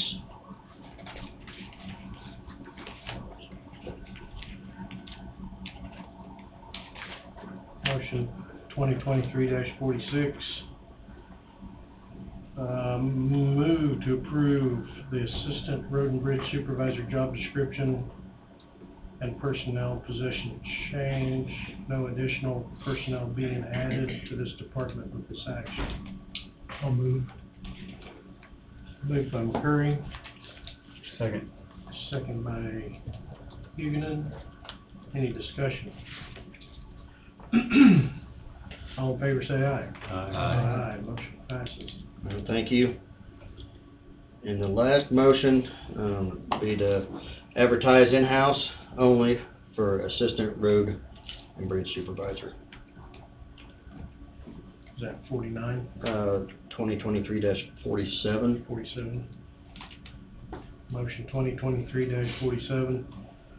Move to advertise and hire one full-time assistant road and bridge supervisor, no new position being added. This request will only fill a current vacant position within the department. You said you're gonna fill that in-house, Yes, so it won't be advertised?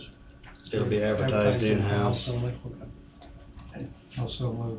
I'll second that. Moved by Meeks, seconded by Thompson. Any discussion? No discussion? All in favor say aye. Aye, motion passes. All right, thank you.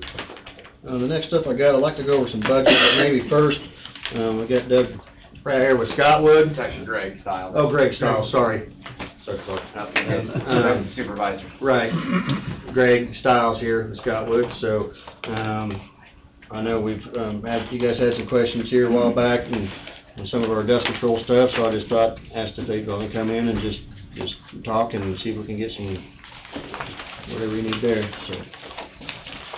Yeah, we're, come on up. Greg, right? Yes, sir. Thank you, guys. We're starting to get some heat back from the residents that's prepaid for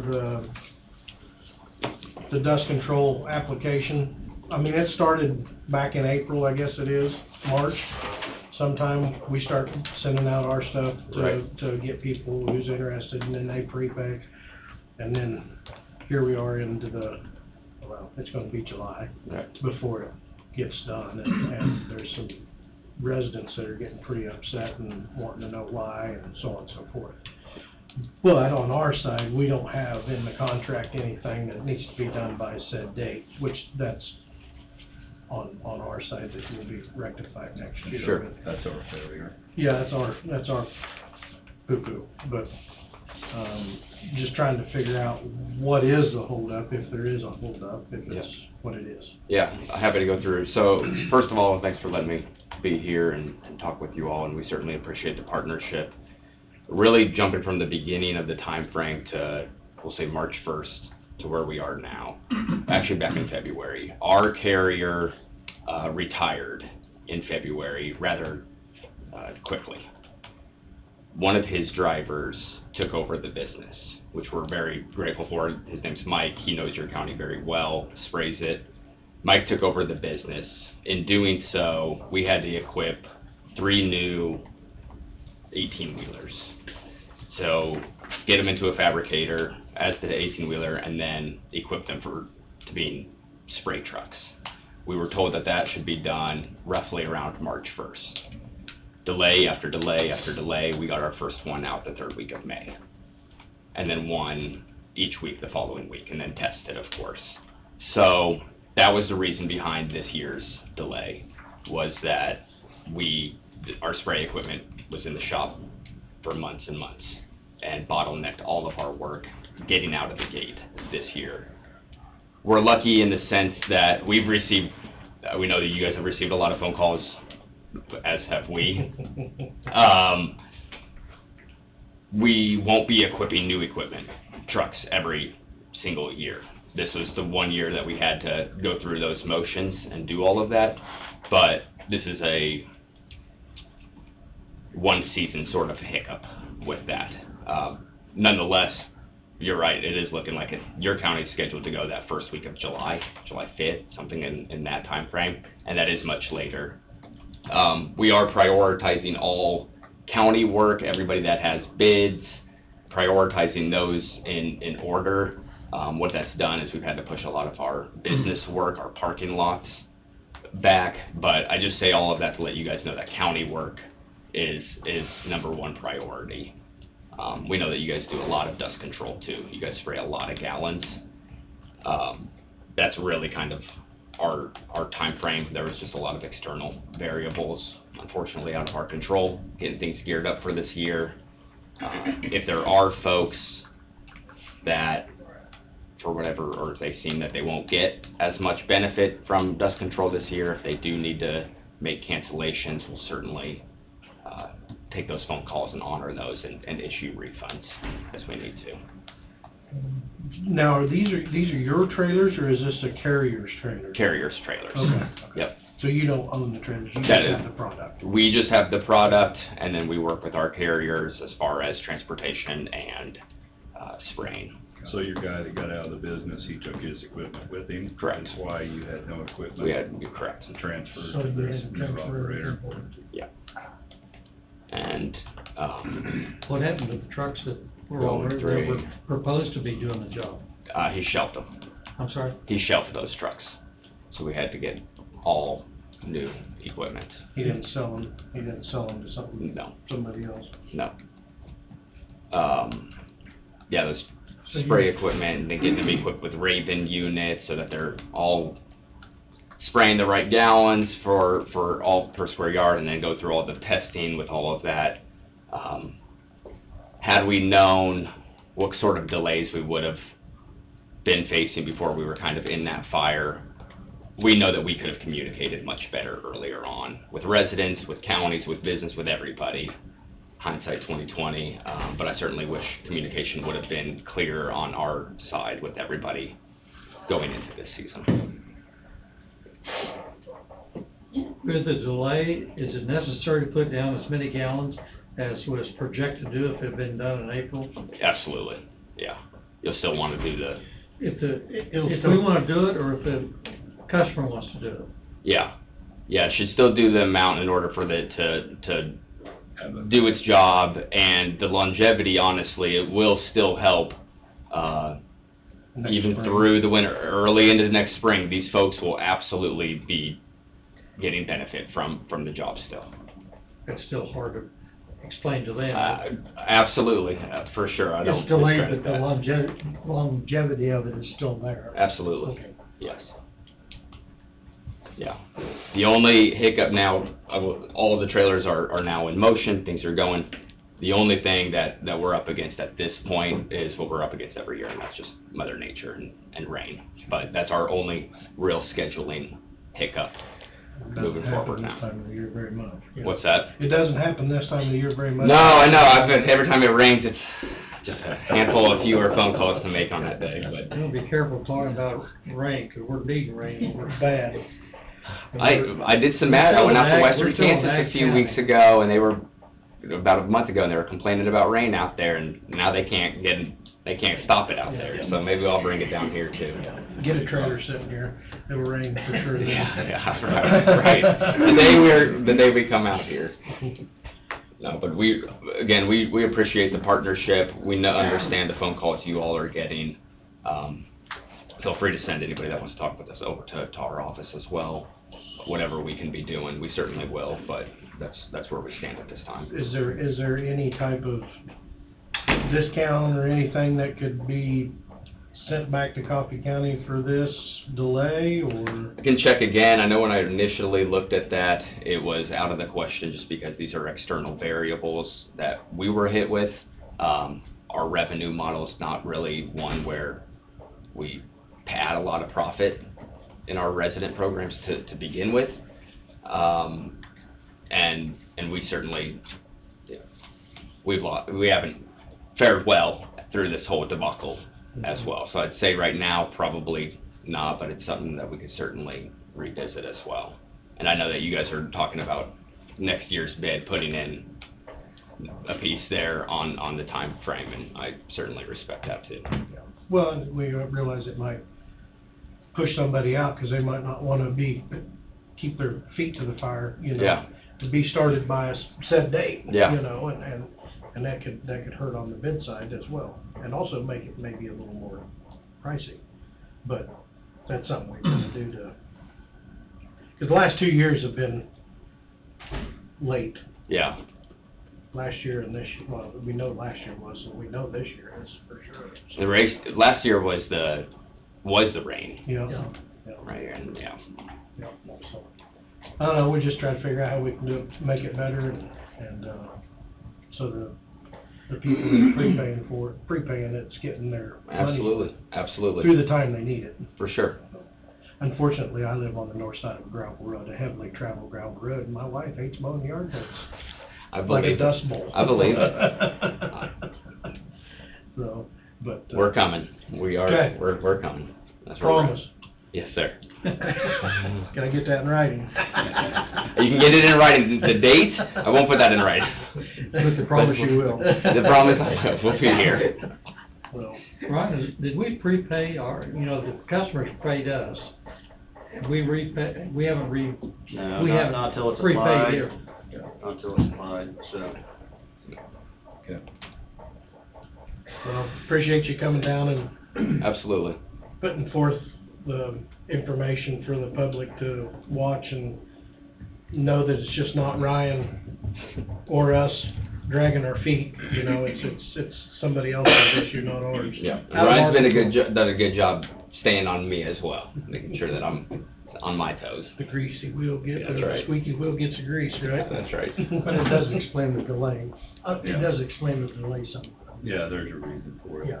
so. Yep. Truckers. Yep, and it's not You gotta yeah, it's not you gotta a watch product out for the availability, any of that. I mean, we're good. We're ready to go. And you guys have a lot of gallons to put down too. And Yeah. and we've got that accounted for. It's just, Well, would it take getting 3 trucks weeks, here. 2 weeks good weather to put it all down? You guys do 16 truckloads, so we'd be looking at 3 trucks. Yeah, right in that time frame. Couple of nurse trucks. 6 months. How Now, long do did you you trade, say? do you? Did you say a month? No. No. Probably, and we might bounce between 2, could be 2 weeks. Realistic. So Yeah. do you shuttle tankers down to the spreaders?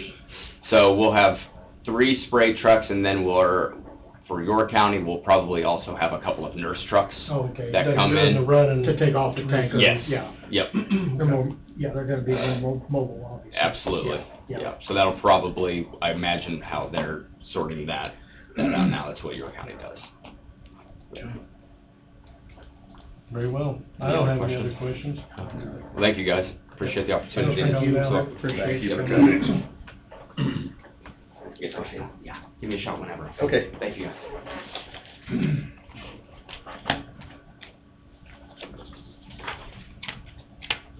What else you got for us today, Ryan?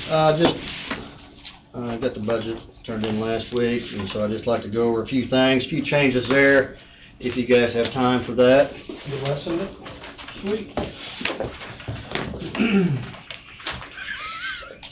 No comment.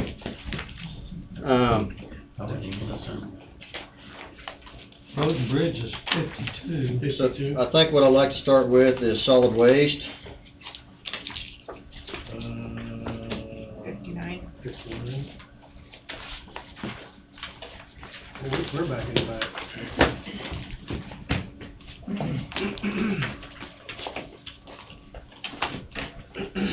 So solid waste, we are looking at a little increase. I mean, 11% looks like a lot, but really it's not that big a budget out there.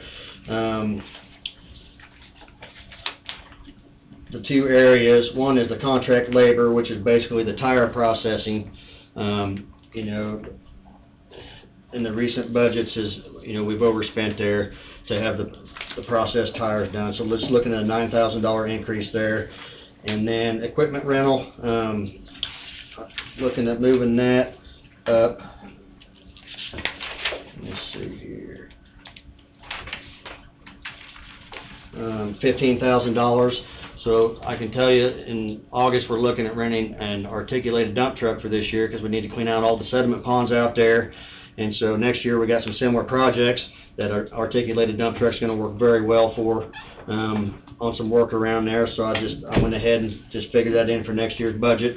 That wasn't in for this year's budget. So that'd be the solid waste increase.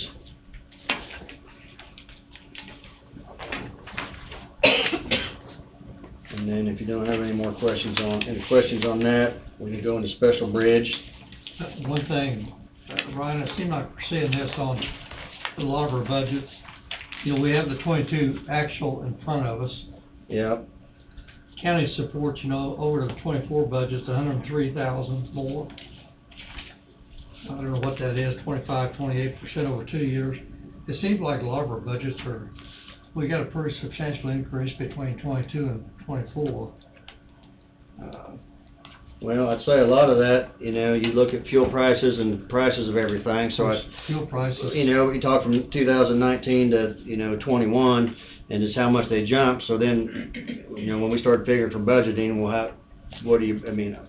do you over budget to help compensate for some of that? So, and that's maybe where some of that's come from. And I realize the fuel that, you know, right now, fuel's 80 cents a gallon cheaper than it was a year ago. Yeah. Too, so. Right. It's an unknown where it'll be in 24. Right, no, that's correct. It seems like quite a few of our budgets, Angie's got some of the similarities in that. Yeah. Equipment costs have skyrocketed. Equipment costs and personnel. Yeah. Right. It's gonna be interesting to see where the budget comes in, and we're not at that point yet, 'cause still hasn't been in, but. Right. But it's gonna be interesting where we can end up and what we Right, can do too. right. Special bridge. So, What number's that? It's 53. So the special bridge, I mean, that deals with, you know, all of our bridge work, bridge replacements, deals with the bridge crews work. Anything crossroad related is special bridge work. You know, so a lot of times,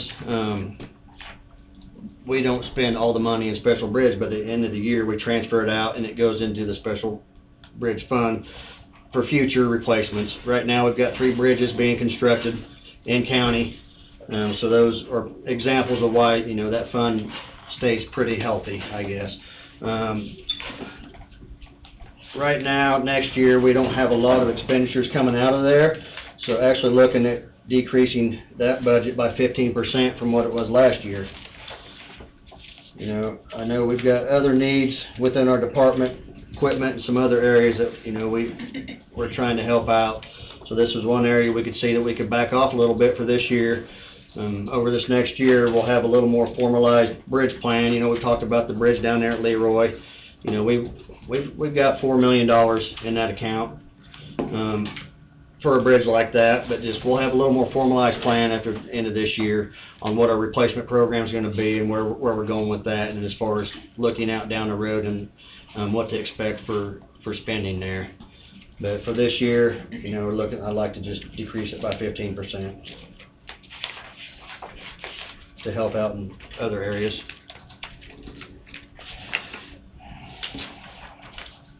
Highway department budget. 52. What, Angie? 52. So, this is a 7% increase, which is a pretty good increase. I'll just highlight the areas that we tweaked it on. You know, one's our advertising, which is minimal cost there, but just we started advertising for jobs at the surrounding counties now since we can hire out of county. So there's a, you know, extra $5,000 there just to help offset that cost. Training, $12,000 more for training that we're looking at bringing to the county for various trainings. Asphalt, this is liquid asphalt. This is a big increase. This will be a $200,000 increase. Next year, we're looking at using a better quality oil for our chip and seal, which in return is going to wind up giving us more life. It's going to gain us an extra year or 2 by using a better oil. So that's what we're looking at doing next year. You know, all the numbers show that we should get another year minimum of life. You know, right now, we chip every 5 years. Estimated cost about $5,000 a year is what those chip seals cost us, $25,000 a mile for 5 years. You know, if the extra cost on oil, it would actually drop the cost per mile down to $4,500 per mile if we got 1 year more life out of that road. Basically, the difference in the oil is you have more polymers it remains flexible a lot longer. You know, there's a lot better oils, but this is kind of a grade higher than what we're using. A lot of counties around, that's what they're starting to use. Butler County, they went to this oil several years ago. Lyon County's moved to this oil, and it's kind of after people have been using it, they're finding that, yes, you're getting more life out of your chip seals, and so in the end, it's actually a benefit. One place this year that we are going to use this oil is going to be on the plant road. This is going to be you know, we haven't used it, but for the increased traffic out there, it's recommended that this oil be used for something like that. From 75 east? Yeah, from 75 east to the plant, so that, you know, we're going to use the oil that we're looking at next year out there. And that everybody I've talked to said, yeah, there's absolutely, it's a good choice. What's the traffic count on that per day? A bunch. Yeah, I don't recall off the top of my head. I'm not even gonna make a guess, but yeah, it's a lot. So more than 100. But so yeah, more than 100. So liquid asphalt, there's a $200,000 increase. The next one's the chip and seal aggregate. Increased that $30,000. I just looked back, that has not been increased in our budget for several years for that rock, and I mean that price has gone up, so that just basically brings it in line. The roadway striping, $20,000, which we had talked about this year doing the extra striping. So yeah, that's the 7% increase right there. We don't have a breakdown of what you're. Yeah, we don't have a breakdown like you have. I have. Oh, I'm sorry. Well, I can. It's all right. It's fine. I was looking at these other numbers, and when you were saying those, it calculates out. I might have it printed out here. Let me check Okay, that. and yeah, and I got some of that sent up to Angie late, so it may not be in your books yet. No, it's not. Yeah, we don't have any breakdown. You should have said something. No, I was wondering where some of these costs are coming in, you were explaining. Right. Mathematically, it seems like it doesn't work out, it's just. Ryan, I do a lot of work for other counties throughout the state. And I know a lot of your chip and seal projects go from you send the truck to the quarry, you go get the rock, you haul it to the site. Can a person cheapen that up if you bid it out and have it transported into a said stockpile location, and then you guys have a loader there, haul out of that satellite? You're gonna save on fuel, you're gonna save wear and tear on your trucks, you can save manpower that way, and you're probably gonna get it done cheaper than what you can haul it for 15 tons versus 25 tons. Yeah, I think that would depend year to year on our needs. So if we're just picking it up at the quarry, obviously, that's not a factor there, but I know this year, you know, we've stockpiled a few tons out the landfill for the stuff around Burlington. Mm-hmm. If we chip around Leroy, you know, we stockpile down there. I think it would probably be Kind of hard to find spots to stockpile. I mean, we have a few here and there, but some areas are just trying to find something. Well, I think that's something that could be looked at down the road. And I just think it would be a savings. I know it'd be a savings because there would be less wear and tear on your equipment. Right.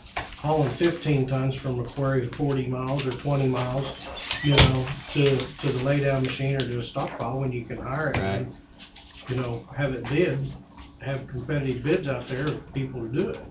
The one advantage it is for us is that's, you know, where we stockpile the chips, it's a good road getting there. So that, you know, if we get rained out countywide on hauling rock out to a section blade guy, you know, it's a good filler for us in that instance. But right, no, I understand it'd be a filler, but it's still at the cost of the county. Right. When if you hire somebody to do it, it's not a cost. I mean, it's a cost to the county, but it's not a wear and tear cost. I'd have to look at it and put pencil to paper and just kind of see what that would be. You know, it could be something that we may look at. You guys got a huge yard down there, and every one of those trucks come from out there. Could head to a laydown machine on the start of the morning, loaded down with chip seal material, headed to the laydown machine too. Right. You know. Generally, that's the way it is. They're loaded, ready to go. Yeah. So I just thinking. Right. You mentioned asphalt and in the 24 budget, 1.3 million. Our asphalt roads are well, a 5-year rotation as far as asphalt. Yes. Do we get to, and we chip and seal the next year, or the second year? Well- When are we gonna get to the point where we don't have to buy as much asphalt every year? No, probably not. Probably not. I mean, once you have asphalt roads, you either choose to maintain them or you don't. I mean, that's, Can you chip and seal them the 5th or 6th year, which would be less expensive than yeah, asphalt? some counties do that, but I mean, it's recommended the sooner you can get it sealed up, the better. So we'll go, like the Plant Road, I think this is the 3rd year. It's gone, I think, 3 years from being asphalt to not being chipped. We're chipping it this year. Typically, the 2nd year, we like to get them sealed up. It's just, the sooner you can get it sealed, you know, I mean, you're not gonna have many cracks, you know, the first year or two, but if you let it go 5 or 6 years, you have more chance of water being able to penetrate. So that's the purpose of sealing, is just, you wanna keep the water out. That's how you keep the roads good. And I understand, I mean. So in this asphalt, the number you're referring to, the 1.3, that's just our oils. I mean, that's not our asphalt. I mean, that's different, but that's just our oils. Cold mix, any oils dealing with chip seal, fog seal. That's what that number is there. I've seen Lyon County put some red fine product, more like it's a lightweight product. But Probably it's- haydite? Yeah, it's very, very fine. It's kind of like a sand, very small. And then I think they're going over it with a 3/4 chip and seal product. They may have scrub sealed. Scrub seal. Yeah, they're probably doing a scrub seal. And, I mean, we do those when needed, but typically you do those on roads that have severe cracking. I think we did 12th Road. We done some of that 3 or 4 years ago. Yeah, I mean, we called it scrub seal instead of chip. That's what it is, and it's a sand. It's a sand, but yeah. And then typically you would chip seal after that. I forget how many miles we did, but 3 or 4 years ago. We did Embankment Road one year. And we've done 12th Road in 2 different phases. And I know we've done a handful of other ones in the past, but.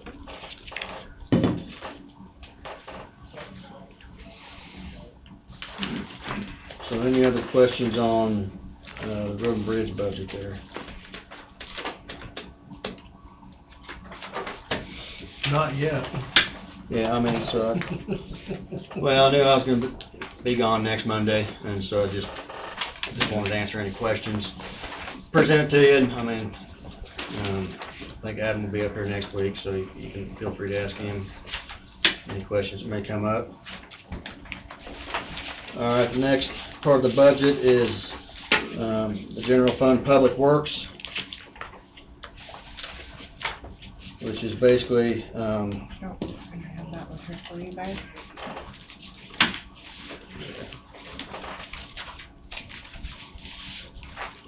What's that number? She's got it. It's 13. 13, isn't it? And we haven't got it in your book yet, but you will now.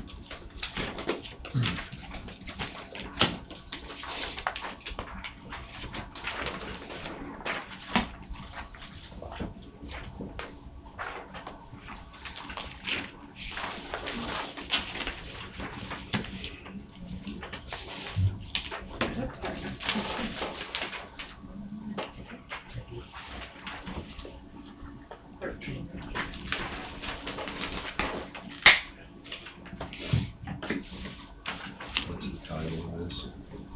It's Public Works, asphalt equipment, and special bridge equipment.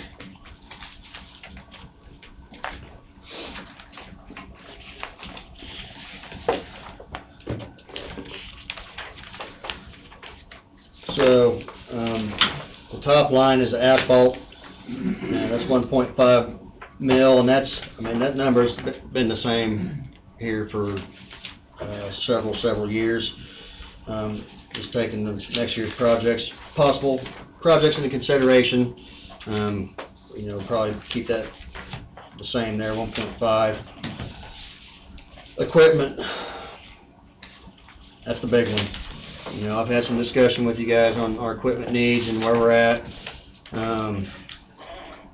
You know, typically, we budget around 600,000 in road and bridge for equipment.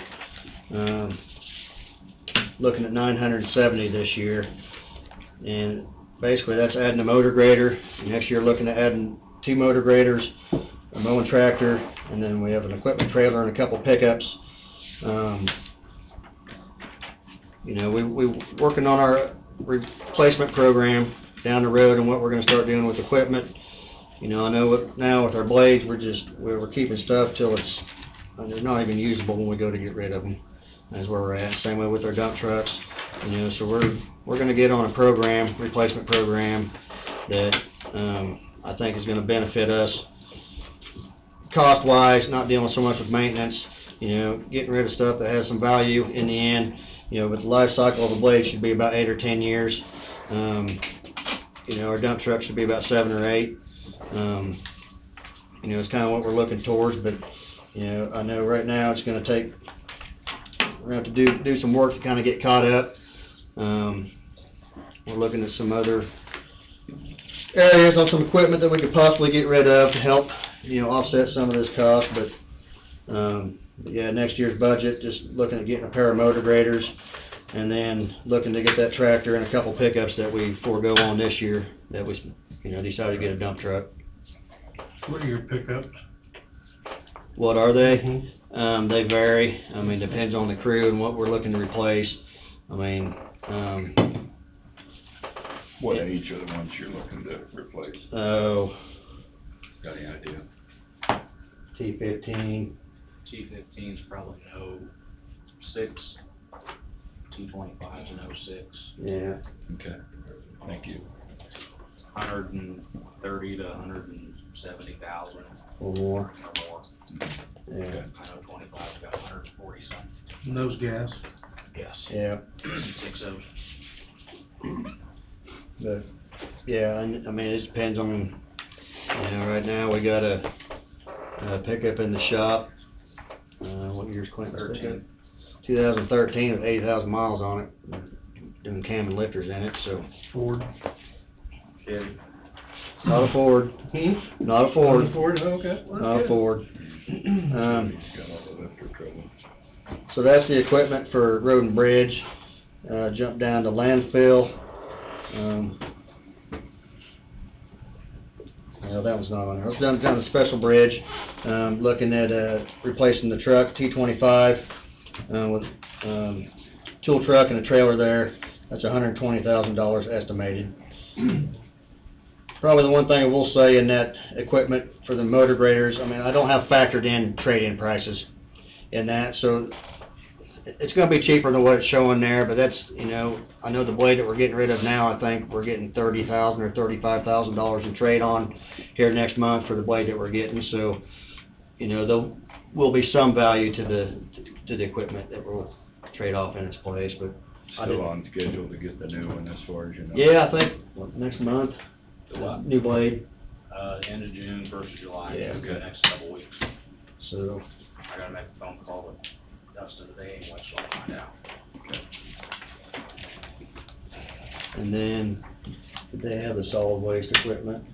The one here, Yes. 45,000? Yeah, 45,000. Did you want it in that same grouping with all that? I mean, that's fine, I just was gonna hit it here. So, Yeah. Put it behind that one. Put it behind what number? 13, put it 13. behind the one you just had, yeah.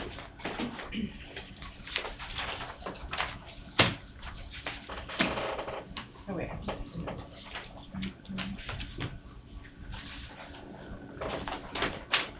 so the landfill, currently they have 2 pickups out there that they utilize. One of them is, I mean, they always get hand-me-downs from us, and it needs replaced, it's very bad. You know, I think, we tried a few years back on getting a UTV. I think that would fit their needs much better than a pickup out there. You know, a lot of times they're just going from the scale house down to their equipment. You know, UTV also has the ability to go more places on the property that they need to access than a pickup can get to. you know, cost-wise, you know, if you replace them, I think, obviously, you know, if you're getting a new pickup, it's gonna be more than what a UTV would be out there. But, the other thing, I think there'd be some needs that our surveyors would be able to have that piece of equipment that they would be able to use for certain projects that would benefit them and make things better for them when they're out surveying. So you think it'd be a dual UTV? Yeah, I yeah. don't think you'd ever find that be working. I think they saved one when you needed it. and- Well, I mean, I don't think there's a lot of times the surveyors need it, but I can think of like the old 50 project, you know, we rented one for that the surveyors used. You know, if they need it for a day, they use it for a day, but, you know, we'd have that option for those special circumstances that, you know, we need it somewhere else, but. And then the mower out there is a 2010,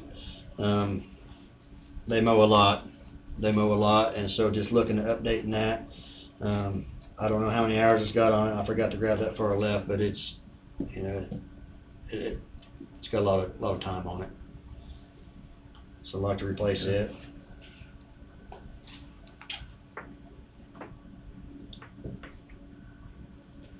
Well, as we've discussed before, we knew we were kind of behind on a lot of the equipment needs, so I find it surprising that you're gonna need more money. to try to Well, keep that's, it up, you know, I was torn on, I mean, we don't wanna be greedy, like I said, we tried to, you know, we took away from our special bridge budget to help offset some of these numbers here, and just,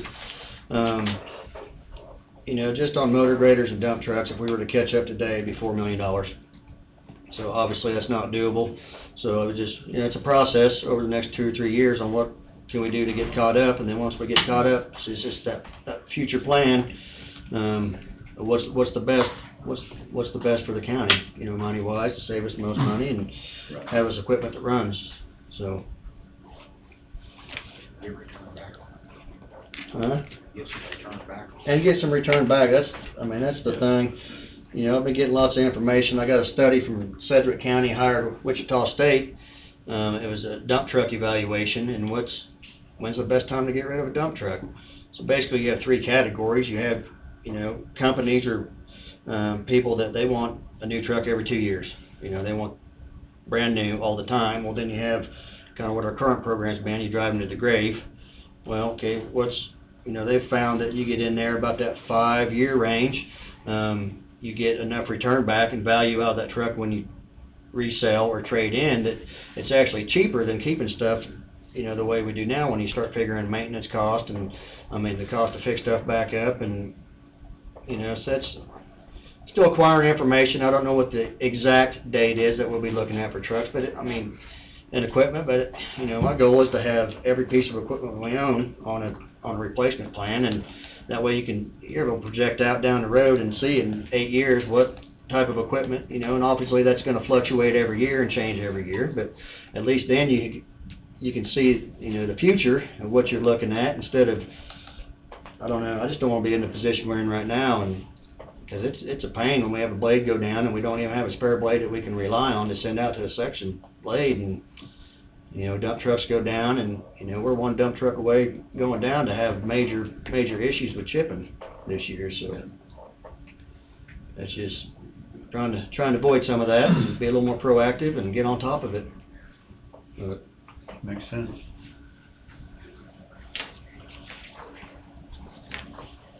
The last thing to keep in mind with the budget is the construction of cell number 5 out at the landfill. So I know that's estimated in 2028. So that's just, I think I sent something to Angie on that. Maybe capital improvement, just so you guys are aware. I mean, that's about just got some engineered estimates back on that at 1.5 million. So, you know, I know last cell we built, we didn't have that money anywhere, and you guys wound up pulling it from somewhere else, and I just figured we'd try to be a little more in front of that one, so you know it's coming down the pipeline, and, you know, we need to put a certain amount of money there the next few years to fund that. We've been putting some money aside the last couple Not- years, we've been putting some. Not for construction to cell 5. There is, We have 800,000 for it on the capital improvement plan, Okay. so we need to get 1.5. okay. I knew we That's took still, it. what, 4 years away? What's your timeline, you think, on that? 2028's the estimated Yeah, I date. had 2027, but I could change it. How much we putting away every year on that now? Well, we have 800,000 earmarked for it, but, we'll need to go ahead and plan to make it the full 1.5. Increases by that time too. Yeah, well, that's why I just asked for updated numbers. Right, I'm afraid, you know, so realistically.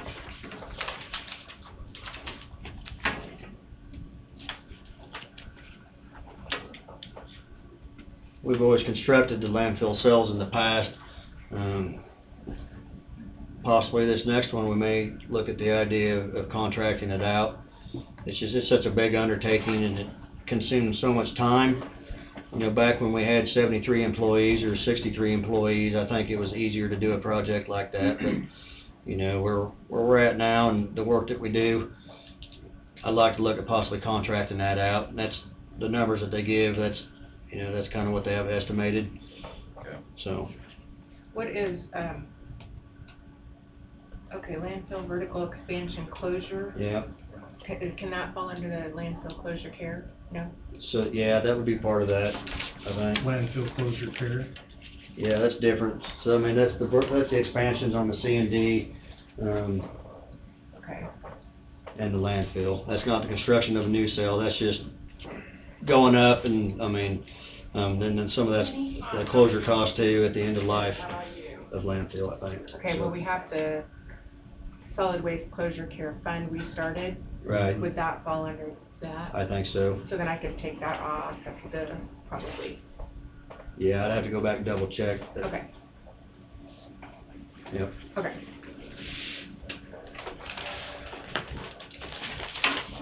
Heck, you got 3.5 in there. Is that what that? Mm-hmm. Okay, yeah, Almost 3.5 in no closure care. that closure care reserve. And that, I'll have to go back and look, that may be for the closure of the actual landfill. Landfill period. Yeah, so that's probably what that is. I mean, that's something that, No, it won't include building that new cell. no. Never, it's But somewhere. what if that's something you gotta have like a trust fund You do. with the state? You gotta have a certain Yeah, amount of money in it. it's part of the plan for the landfill. I wonder if it's overfunded, I wonder if it might be lower than that now. I'll go back and look, but I mean, that was set up to every year that right amount of money was getting put in there. I was thinking, So I think it was, set it up, it was 5 or 6 million to shut it down completely. yeah. I'd have to go back and look at the plan. How much space is out there, Ryan, for future cells? I mean, just. So we have 2 more cells that we to build, and then once those start getting filled up, then you start going up with the landfill. There's an estimated life of 41 years at this point in time. Okay, that's You what know. I didn't know what you could continue to do. Yeah, so that's the estimated life on it, you know, with possible changes in the county. I mean, that may be a number that's potentially gonna change. Okay. You know, I was thinking about that the other day, what's beyond that landfill, and I'm new in this position, so I'm just starting to educate myself. You know, I don't know if there's room to go on west, or if that's it for the property out there, if it's, you know, we're gonna have to start looking elsewhere. I think there's still room there, I mean, for a while, but, yeah, beyond that, I don't know at this How time. many acres is there? I don't know.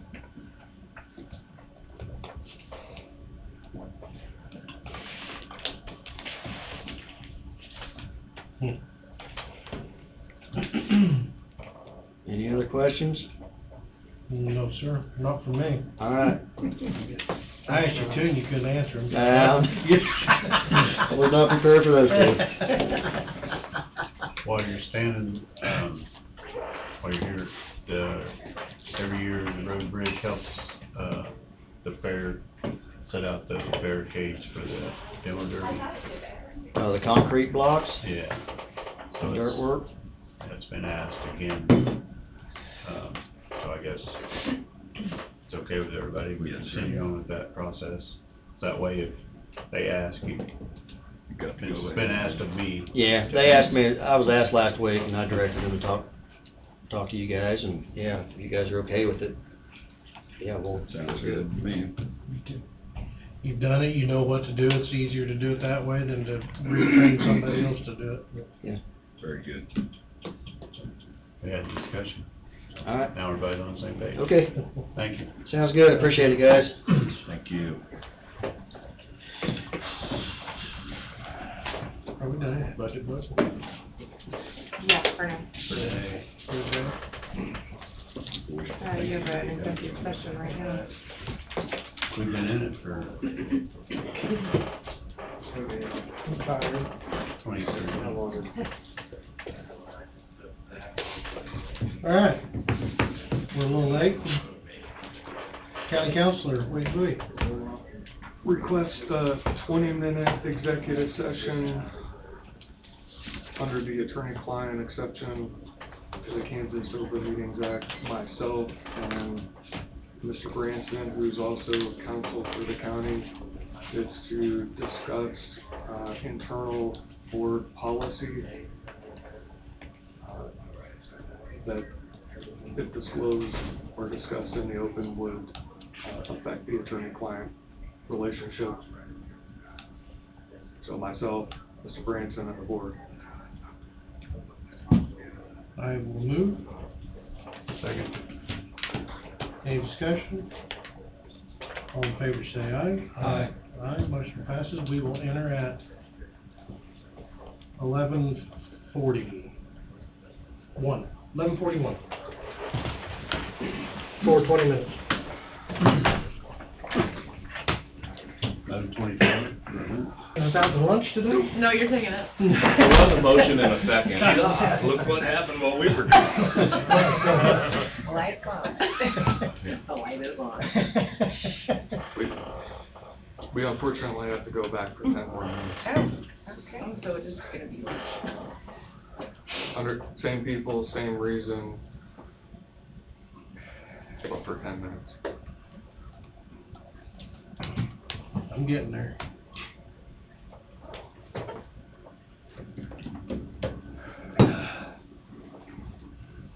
I'm getting there.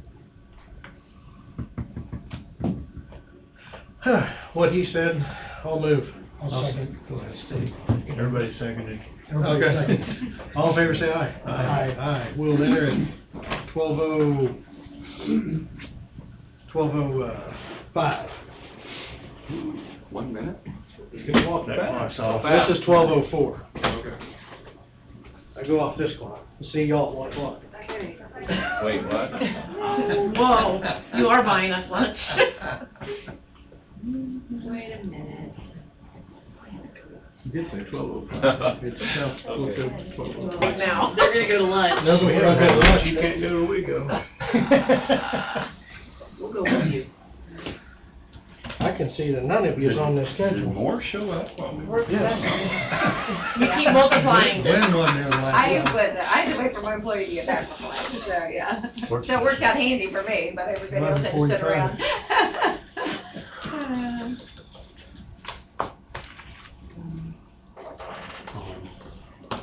What are we, work session? Yep. You want me to start or you gotta go?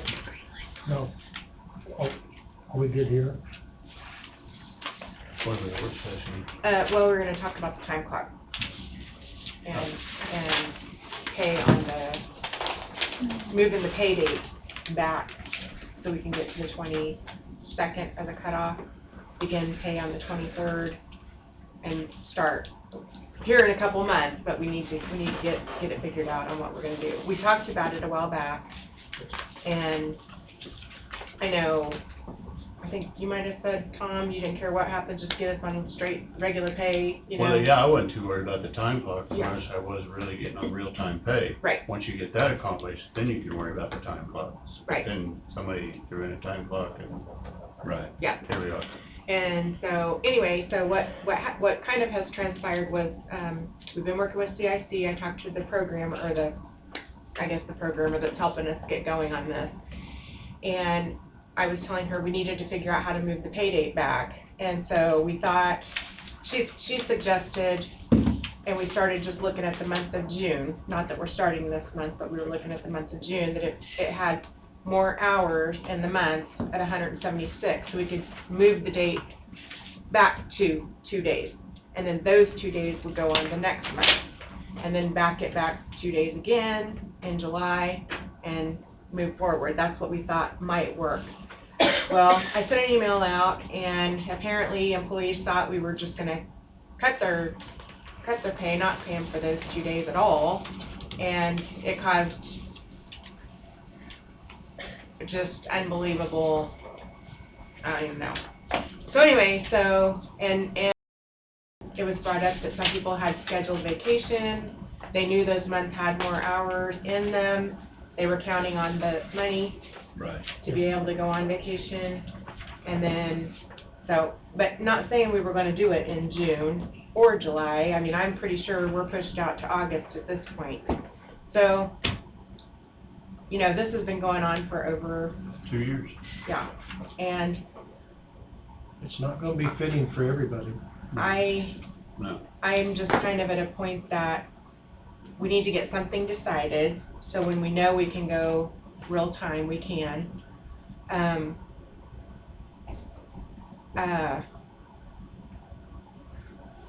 I think if we could do it on a month where there's fewer days, if we cut it off the 22nd, and the employees still get paid for the month, then when we start the 23rd pay again, yes, the county would be, in a sense, out that money for those few days, because you would have paid it basically twice, but the employees aren't being hurt by it. Right. That's right.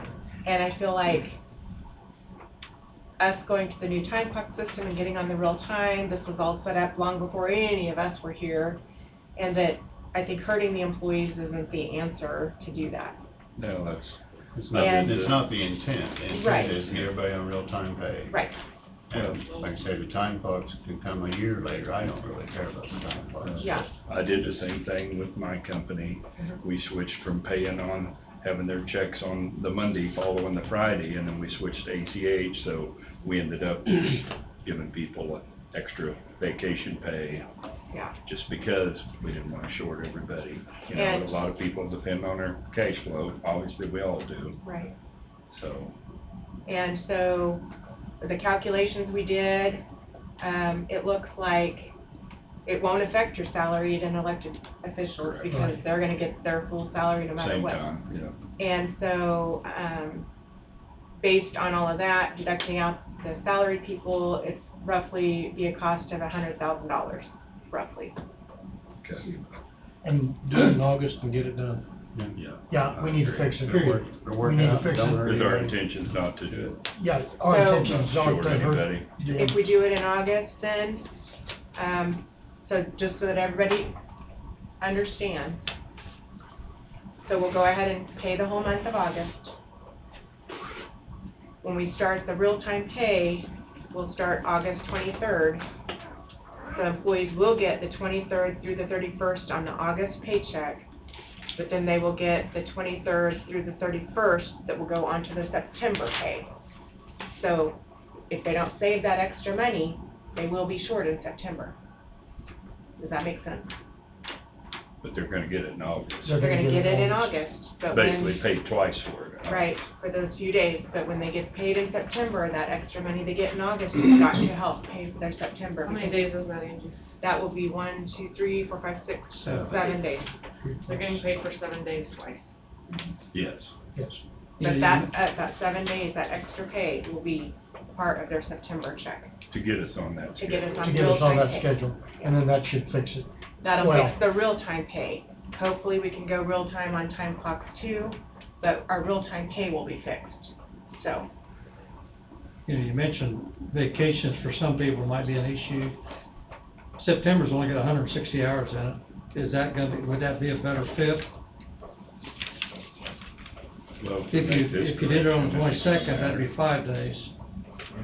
Yeah, the month we do it is up to you, really. If we make this correction, it really doesn't matter when we do it, does it? Am No. I thinking wrong? It Well, really, it's it should lessen the dollar amount. yeah, it would lessen the dollar Less than amount. the dollar amount. So instead of doing it in August, you do it with the 160-hour month of July. We could do it in July. You could do the 26th, Yeah, you could do July. right? We could do July, and that would be 1, 2, 3, 4, 5, 6 days. That'd be 6 days. 6 days. August is 7 days. I say the sooner you get it done, the better off it's gonna be. That's what I would Instead of like. kicking the can down the road further. Yeah. get it Yeah. resolved. It What's just the needs to be days in fixed. July, Angie? Okay, so it would be the 24th. Well, okay, so sheriff's office would start the 23rd, but it'd be for the rest of us, 24th, 25th, 26th, 27th, 28th, and then the 31st. That's 6 days. And that would get us, so the extra they get in July then would go on their August check. So if they spend all that or whatever, and their August check will be shorter because then we'll be getting on schedule at that point, so. Okay, How to so do it? August is gonna be short 7 days. Or 6 days, I'm sorry. 6 days. But July will be No. advanced 6 Yeah, days. they're gonna get the 6 days, and then they're gonna get 6 additional days to get us on track. But those 6 additional, okay, they're gonna get the full month of July, Right. and then when they get paid in August, they'll get those days again. So through the how is 26th. August then really short? I guess it won't be then? short, it won't be short, I said that wrong, It no. doesn't really get- They're gonna be long. They're gonna, it'll be a It'll be regular full regular, month, yeah, they're it'll gonna be get regular. paid those days. Like what we're Day, used to, right. but Right, it'll they're be cut off, getting paid double. yeah, Yes. just for those 6 days, yeah, I'm sorry, I said that wrong. Basically just advancing them 6 days, Yes. 6 days of pay. Not in. Because the next not month in will be a August. regular. Regular. It will be Right, a regular, right, but from that's the the deduction. 23rd to Okay. the 22nd, again, sorry. I- So when will they ever be short or not? Like when they No, put no, it no. in, No. nothing? Should- That'll should go not over ever a be lot short. better, that they're Yeah. not gonna be short. Not Well, definitely, they get. Right. That's right. One quick thing I did bring up though, visiting with Angie the other day, this isn't gonna apply to new hires. New hires are gonna hire on, in my opinion. Yes. And they're gonna Knowing get what paid when the schedule is. paycheck comes around. Okay, so how are we handling part-time employees? We'll figure out whatever, like if they work 2 days a week, Like if they were planning, right, then they would get paid those two, Yeah. or if they were, Yeah. so whatever they planned on working yeah, we'll, on their schedule that week, they'll be, Yeah. So we have summer help. Will this just not affect them at all? I don't think it would Okay. affect any summer. It shouldn't affect your summer. No, help because at they'll all. be hired That's right. on I don't, at a different I time. don't think it I would would. hire them. Well, they'll be on done full-time. mid-August anyway, Right, so. right. They only get paid for what they work. We don't advance them out. Yeah, Right. so, Okay. The only problem you're gonna have is if somebody is supposed to work that week and they don't. Yeah. well, But- and it's, but we've been doing that for years. Yeah, been doing that But for years. that's not gonna change anything, Yeah, because yeah. that'll still be handled through the department head. And that'll, we can make up for that if that's the case, Jesse, for August, you know, we can subtract days from on their last check, so. But at least, so aside from the time clocks, this will get us on the real time pay, and then once we can get the time clocks I sorted agree, out I agree with Tom, for that's each the way, department. let's get this handled first. Yeah. And the time clock, how's the time clock work? I Well, mean, we're still, well, lost track on we're it. still working on Issues. things. When that outage went down, Right. it like erased everything they set up for us, and they're So you're trying in to. the process of redoing everything? Yeah. Okay. But this should fix the problem that we've got right now? Right. Okay. Right. We all just need a time clock in our office, that's it, period. Yeah. Angie, would you put out a memo that says this, That'd be great. that will replace the other memo that caused Yeah. crazy? Yeah. Mass chaos. And then that'll be cleared up? Yep. But they're still gonna be paid on the end of the last day of the month, correct? Yes, they will still be paid on the last day of the month. It's just when we go, if we do this in July, so we'll do this in July, everybody will get paid through the 31st, on the 31st, whatever. Then, when we go to do the August timesheet, you'll start with the real time. Did they work the 23rd, 24th, 25th, 26th, all that? And that will be on real time, and it will cut off the 23rd, or 22nd. right? Yes. Did I say that right? Cut off the 20. You cut start off the the 23rd, you 22nd. cut off the 22nd. Yeah.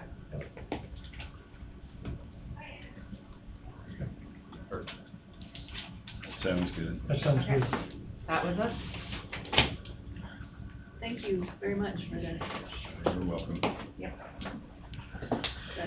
I think everybody quite understood what the total impact was gonna be, so, you know.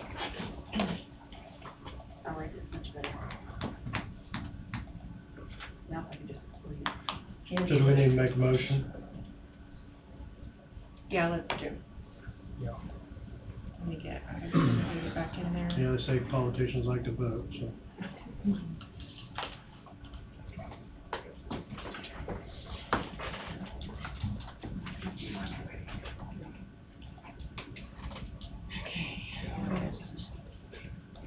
I'm gonna do this in July, Angie. Yes. Yes.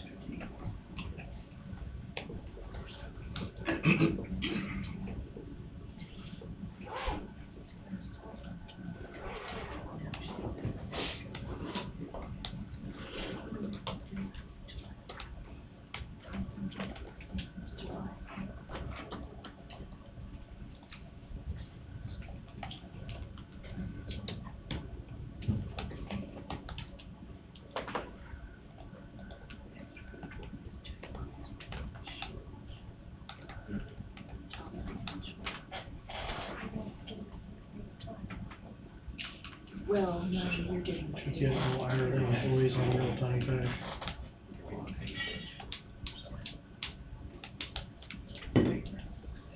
Doesn't really pay a difference between ours.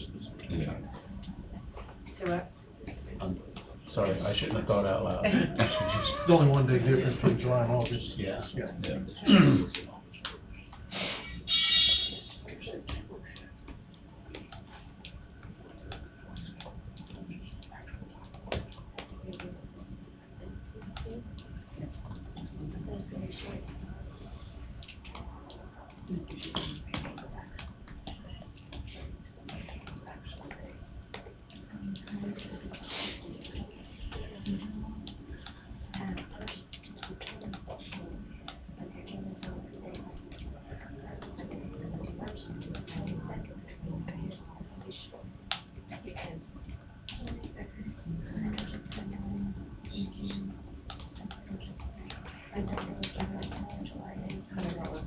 No, no.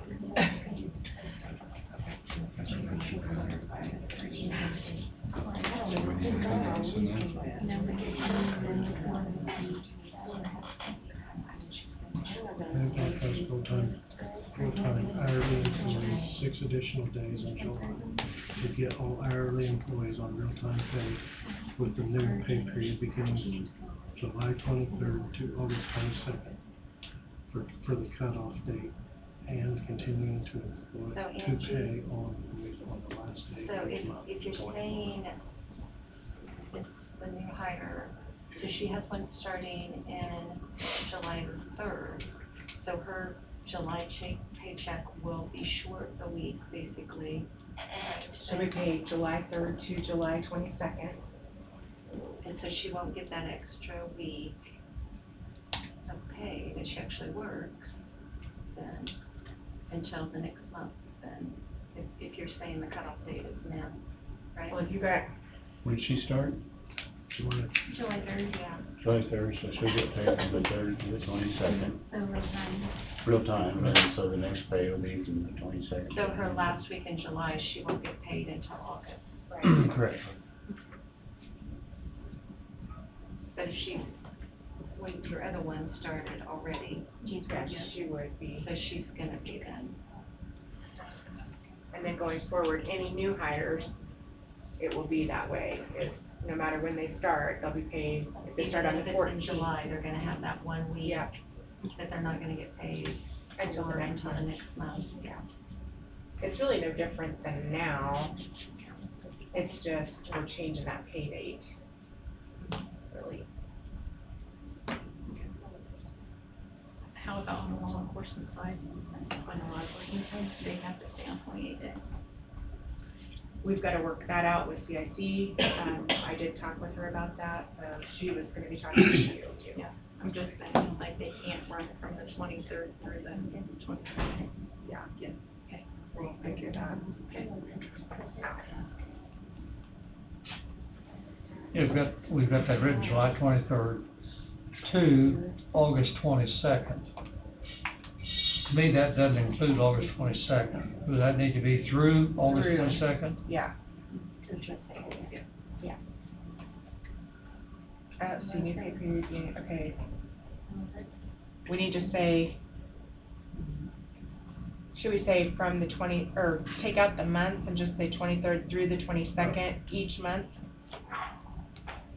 But I would also put something, you've got that in July, additional days in July, and then put real-time pay with new pay period, 23rd through the 22nd Of each month. of each month.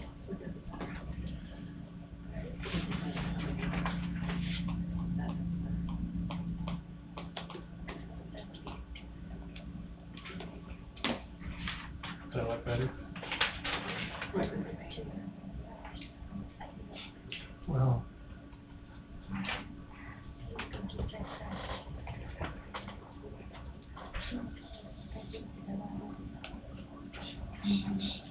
The 2,080 hours.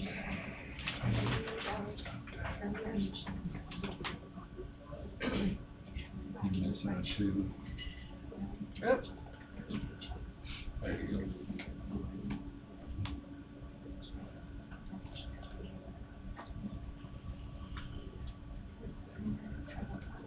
That explains it, doesn't it? Steve's thinking awful hard over there. So will this, but what, 2,080 hours.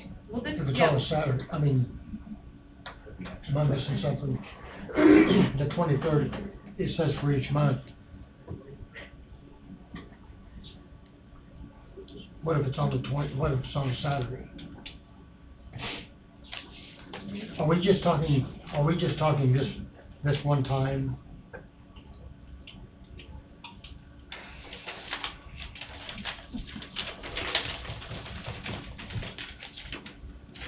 If you're on real-time pay, why would it be the last day of the month?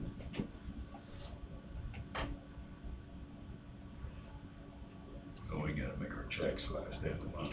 yeah, we have to, it takes us about, it's gonna take us about that 5-6 days to process payroll and all that. But, okay, so maybe we shouldn't, Well, it just- Specify. well, we may have to put out our chart that we do, because some months we pay like, 1st through the 28th, Okay. or 1st through the 31st. We might have to say, like, on a month that it falls on a Saturday or a Sunday, we might say 24th through the 20. So there will be some months that'll be a little shorter than others, Right. again. But you got to do it anyway. Yeah, we You've have that been already. doing Yeah. that prior to now, July right? 23rd is a Sunday, so That's the way you've been doing it, Right. right? You're right, because you get paid, you get some months that are shorter. Yeah. So your paycheck's a little Yeah. shorter. So we may have to put out with the new pay period,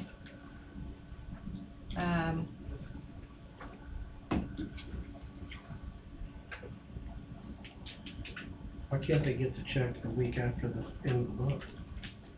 because everyone And has we're their stretching bills it out again. coming out on the Because you're first. stretching it out, it needs to be,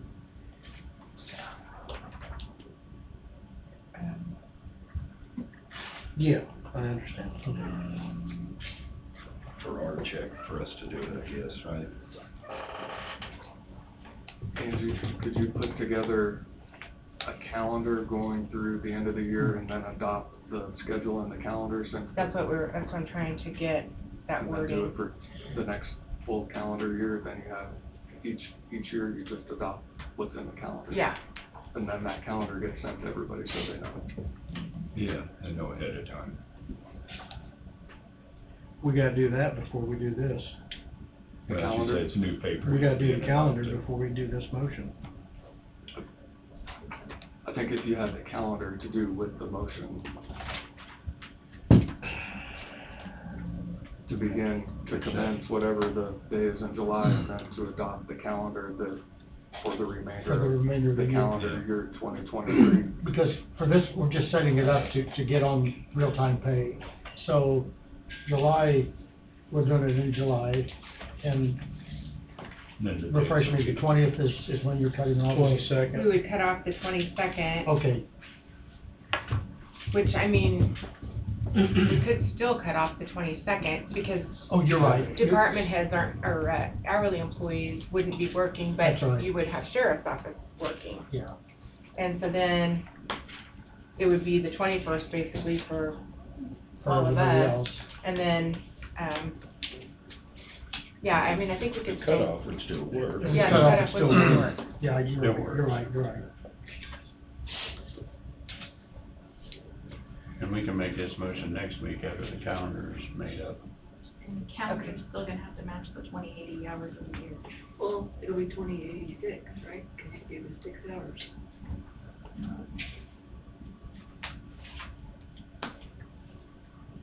It'll be what everybody gets paid Yeah, for the year. the labor for, it has to be 2080, right? You don't give the extra 6 hours every year. Hours of the work here. Because They started that a lot. some hours at the end of the year are gonna fall into the next year's check. So Well, that's just how it's gonna work, That's just the and way that's it's what gonna other be. counties are doing. What? Yeah. Okay, so like at the end of the year, you know, those last 6 or 7 days, whatever it is, those will fall on the next month's check.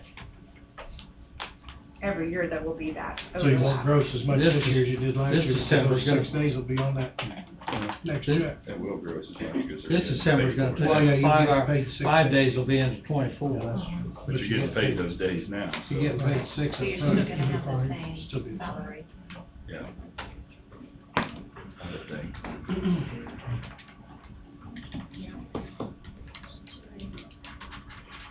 Okay. Are you reading the motion? You was? I just asked the question, do we need, he asked for a calendar, do we need that calendar, and you mentioned it. Well, but see, we need the motion to start this in July, but then we can adopt the calendar next week. I see. Or the week after. Or the week So- after. Okay. She won't be here next week. Because this will get you to where you need to be Mm-hmm. to do the job. Then the week she gets back, she can work on that calendar on her vacation. Right. Yeah. I'm sure she's got people in her office that's more capable of making this calendar. You have a good calendar already that you give to us with all That's- the. Mhm. Yes, and that's what we would do, is You use did, that. yeah. This This This is just, show, this just needs to be totally updated and colored out somewhere. it's a good calendar, so you do that. 22nd through the 23rd of each month. Is that right? Okay. Because that'll be the next week then. So that will at least get us, That'll get you to where you need to be. Real time. and then we can do our calendar and that shows the pay period of each month. Yes. Does it matter with Road and Bridge for July with 10-hour days, they'll have 2 extra hours that month than what your 8-hour employees? Well, we've got them in ours that have 12-hour days, so I think they're just gonna have to add it Yeah. and include it in 22nd through 23rd, and then it is what it is. Okay, well, I just want to mention that. Right. because I'm With with our you. 10-hour days, we'll have 2 hours more than what, say, your courthouse employees. Right.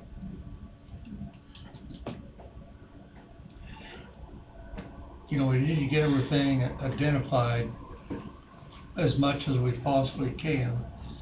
But we know the sheriff's department, we know the road and bridge. There's gonna have to be a little bit of flexibility in it too. Make some adjustments Yes, there. there's gonna have to be some Yeah. flexibility. Yeah, yeah. And I'm sure those flexibilities could be worked out. Yeah, I do. that's, I mean, the only other thing we could do would be to pay just straight time on those employees. And then when you go back to do the real time, if you recognize that they had the extra hours, you could include that on that next month's check. Yeah, I think we can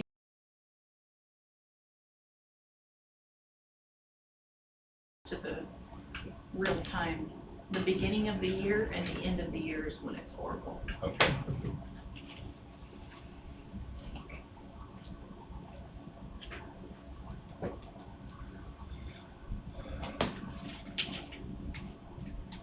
done beating this horse. Gonna have to call a vet.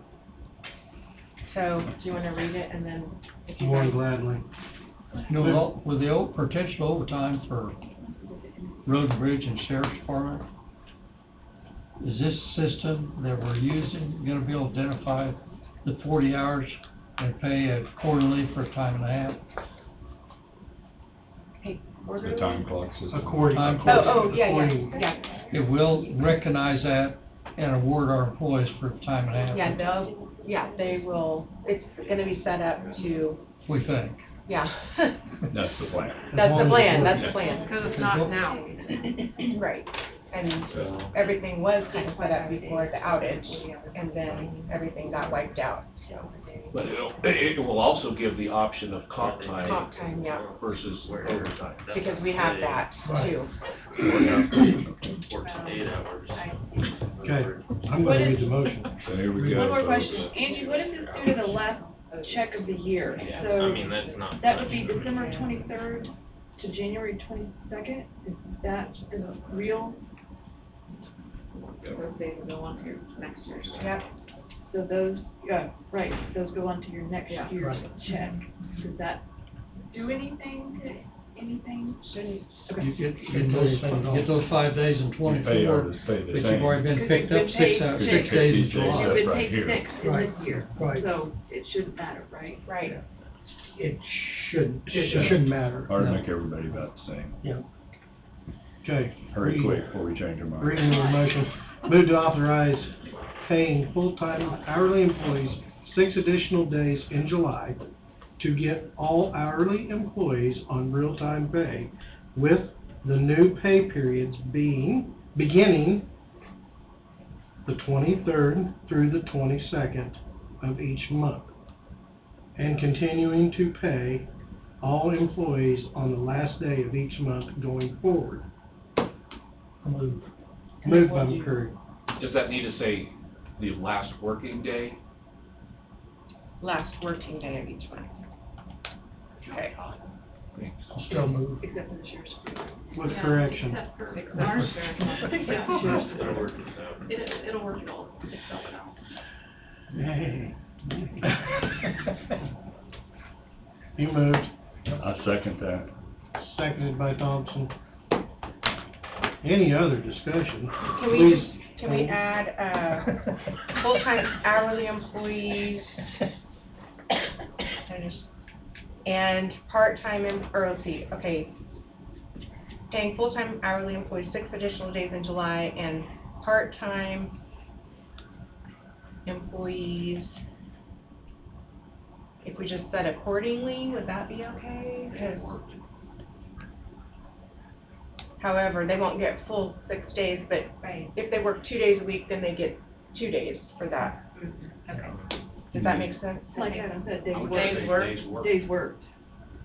What'd you say, Adam? Actual What'd you- days Actual worked. days worked. Actual days worked. Actual days worked, okay. Sure, we wanna muddy that motion up too much. That. Wait a minute, it can still be worked out whether that's, Well, we could still do it, even if it's not in there, but I Let the didn't sup- know, Let the supervisors handle that. yeah, okay. To me, it so might be better to muddy everything up. Okay. I think we're okay. I just wanted to make We sure need to that keep this they as do clean, get. need to keep this as clean as we can. but you as heads can handle that, can you not? Well, I can, I You- just no, wanted to make sure it was the legal thing to do or whatever. Yeah. Just say, if it only said full-time, that part-time is included in, because I'm like one that works 4 days a week, that she would get, you know, She's still paid for the considered full-time, isn't she? 4 days a week, permanent Yeah. permanent part-time. Yeah. Permanent part-time is what they are. So have we voted yet? No, we haven't. That was the discussion, and I was gonna say, please hold your peace, but that didn't happen either. So, moved by McCurry, seconded by Thompson. No more discussion. All in favor, say aye. Aye. Motion passes. Okay. You said aye, Took didn't 2 you? years to get here. 2 years. Okay, go back now. All right. Good. Thank you. All right, thank you. You're welcome. Working. Thanks all of you for your input. Thank you. Thank you very much. Yeah. Oh, that's-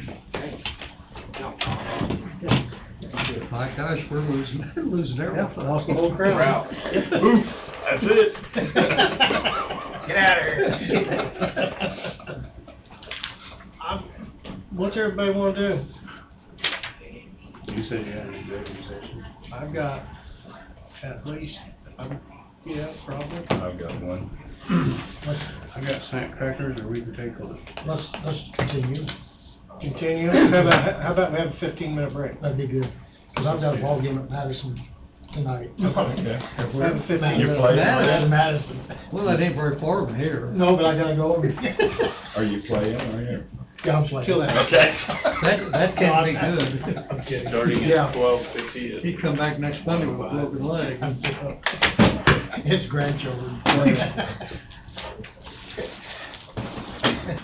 don't know what time. Well,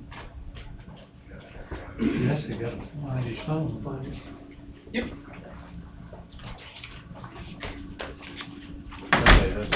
Not a bad deal, not to be able to find.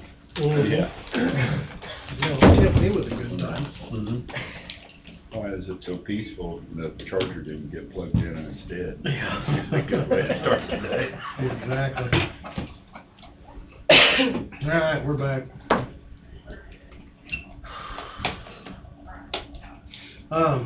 We don't have anything else on the agenda. That had completed our agenda for today. Now I guess we're at work session / roundtable.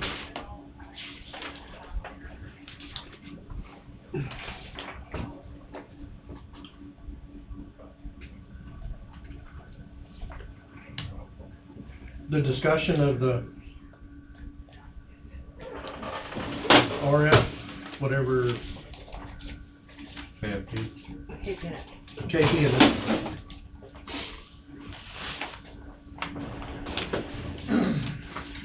what's everybody's take on that, or do we want a little time to absorb it and think about it and kick it around?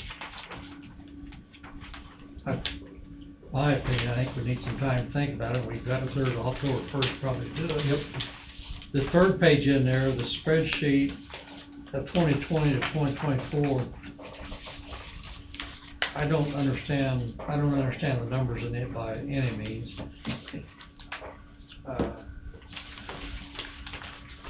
Might want to visit with Tom or Eric a little bit. That's just the cost difference between Capers and KP&S. Yep.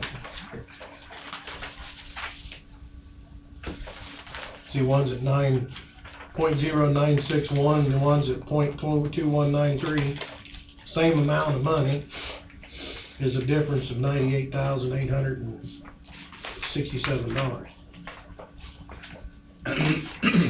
And that's for 19 employees probably, isn't it? Yes, that's the way I'm reading it. That's kind of the way I've taken it.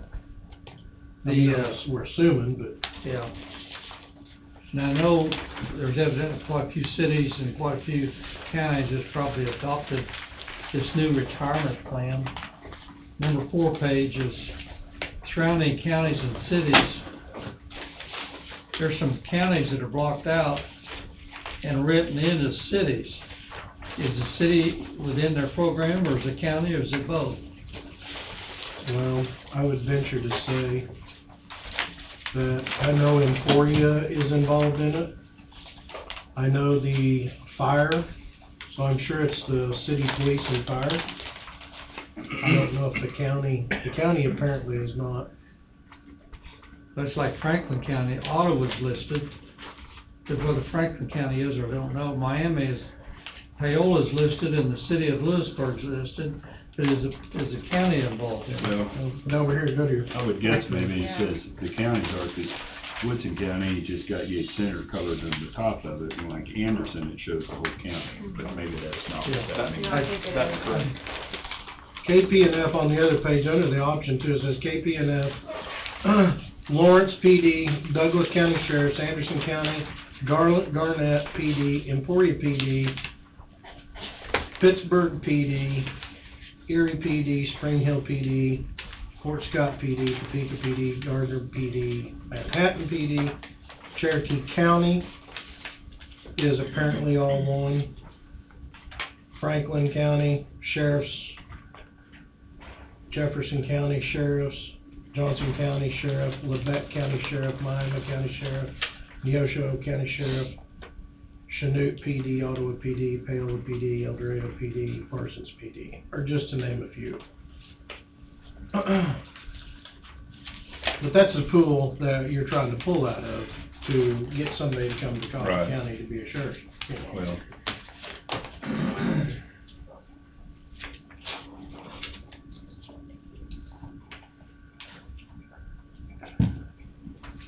All I can say is I don't see how we can make up for the past administration of the sheriff's office or the past administration of the commissioners to spend $1 million well, I guess that to was. catch everybody up. That was gonna be my comment, that I see that there's probably a need for option 2. You know, everybody's been employed under the other terms to this point. I don't, if we're talking about maintaining our people and trying to attract other people, if we choose to offer it, then we're doing that.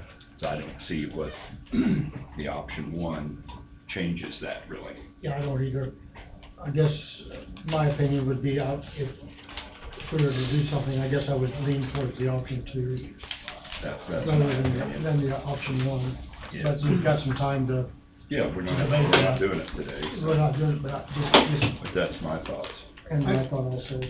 I just like discussing it, what's fresh in our head, and, Right, you know, gotta blow the cobwebs out the next go around. yeah. That- Wade, do you have more stuff for today? Do you have, one thing to hand out?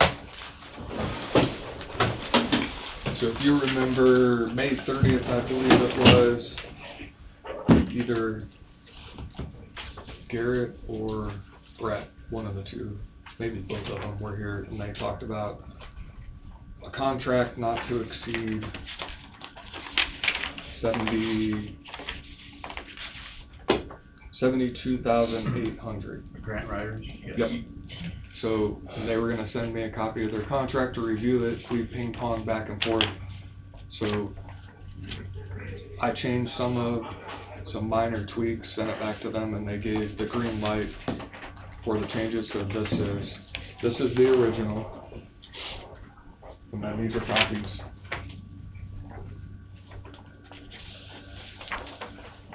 So This is the original, so don't comment on it. Yep. And if you look, I guess Angie can show you on the inside on page 3, 4, the bottom. The key wording, yours isn't gonna be, that was my understanding of what the commission, the board, wanted to see happen. So that's where some of the language was tweaked. Everybody get one? I got 2. Yeah, I got one. You get one to Mark then. It fell apart almost. Turning the pages finally. So you brought this up for, Cause you have to approve it and sign it, so this is to get it on across the plate. Yep, so you had, without making a motion and without signing a document, that's the terms that you had discussed, that they had agreed to, and that's to not exceed 72,800. If it does exceed 72,800, then it will have to be brought back up, and a new written agreement will have to be provided to the court, or to the board. Commission. Yep. This is to carry the football the rest of the way, final application Yep. for the chips. And that's why it's retroactive to May 30th, because that's when they were here and they presented they've been working on this, and those are the figures that they presented to you, on May 30th.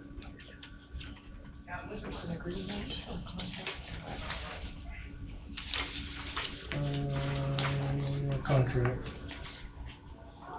So, you're right, and I was gonna say that, I'll be like,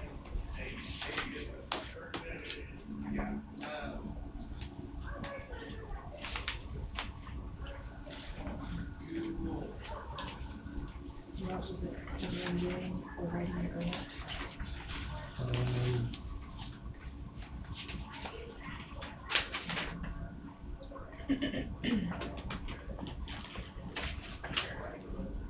Or preparing.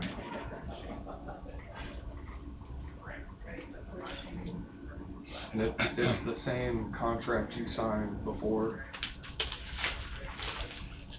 with the modification on the payment.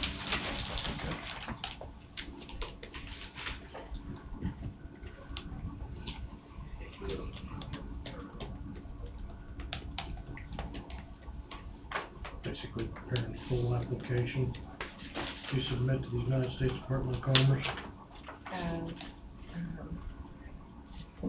What's the time frame for this time to have everything? If I remember what they said on May 30th, it'd be by the end of this month, wasn't it? Yeah, I think I heard May 26th at one time, but that might have been on something else too. Yeah, I think this will finalize everything, and I think the end of this month is what they were talking about, Tom, at that time. They were fairly confident in that pricing. And that's when I remember Jesse indicating, so 72,800, and that's it. They're off the payroll. All right, here's a motion. Move to authorize direct the chairman to sign contract with governmental services for preparation of full applications to the United States Department of Commerce for fund year 2022 CHIPS funding as previously approved with modifications for services to be billed at $130 per hour, not to exceed $72,800. You know, wherever it's coming from.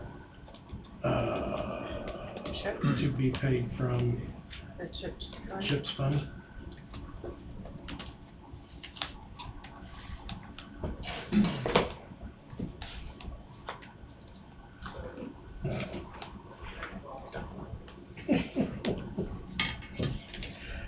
Yeah.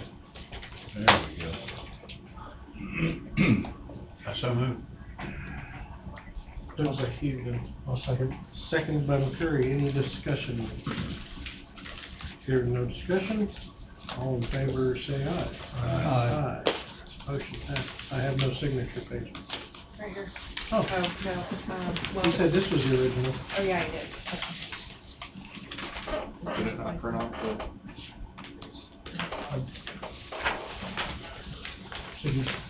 We got the ones that's highlighted. Does that matter? Hey, don't want. Did I eat it? No. I think it got separated. It'd be better not to have highlighted. Yeah, Right. All right, let me get.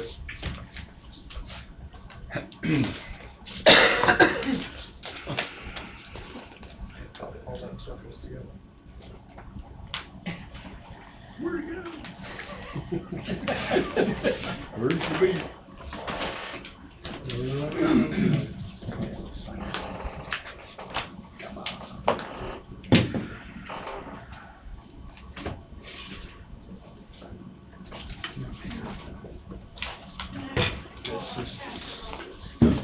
From there.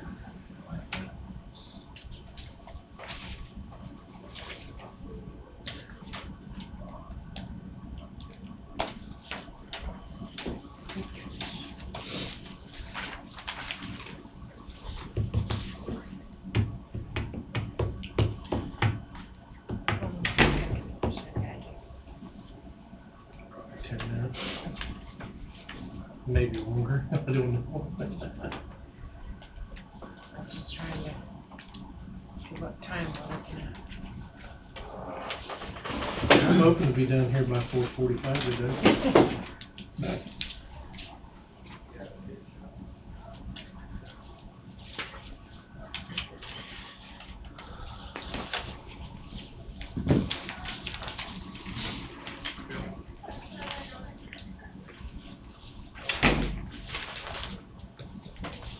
It was on the printer.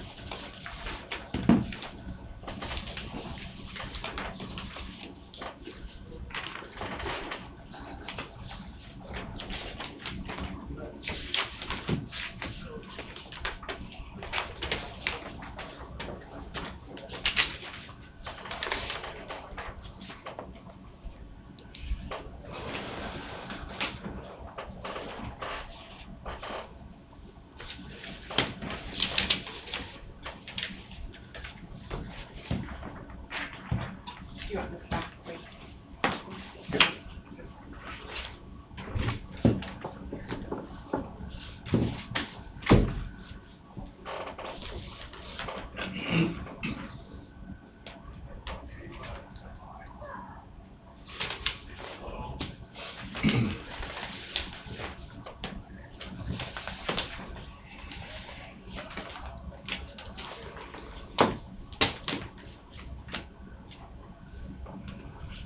I'm still on the clock.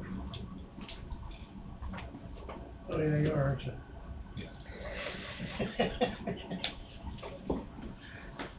Only other thing I have is, we're gonna test out the existing parking lot starting tomorrow. So, I think there were 78 or 80 jurors that are anticipated to show up. So, we'll see where they're all gonna park and how that works with this door potentially being locked.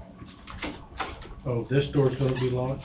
It's gonna be closed off because they start on that sidewalk tomorrow.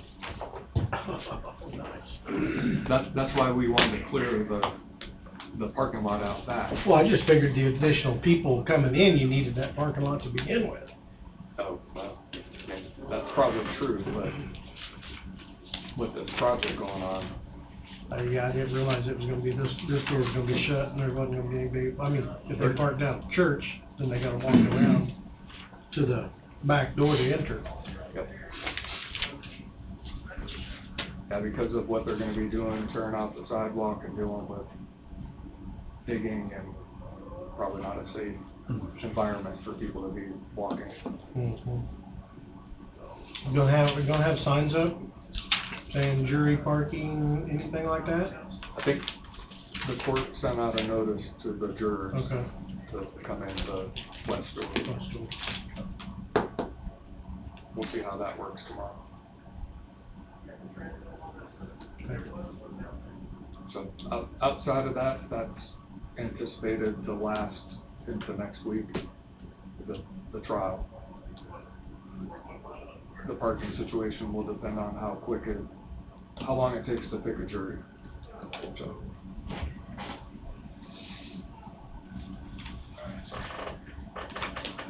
Sorry, I'm trying to take care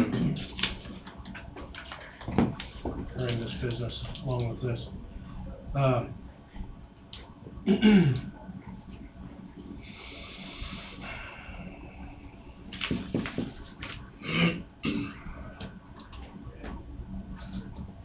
Is that all you had? That's all I have for today. I visited with you just a touch. Have you thought of an executive session? Yep, you wanna go around? We can go around and finish, yeah, that's fine. I just wanted to. Steve, you got anything? I do not. I'm good. The only thing I have is a real time. I didn't know it was coming up today, but I had it marked down. Wade? I've got an executive session, but let's see what yours is first. Okay. Thomas? The only thing I had was, Road and Bridge being able to help out the fair board, we did that. And then, something for Christian Braun claiming, I don't know, what would be a good resolution, proclamation, I don't know, do we wanna reach out and see if he wants to? So you're wanting to do something similar to Jess Pope, where he came and was honored for the rodeo accomplishments for winning the national championship? Yes. So this would be similar for Christian Braun. So, because he claims Burlington is his home, so to speak, so that's quite And to make it to the NBA, quite an accomplishment, so. Yeah. That's great.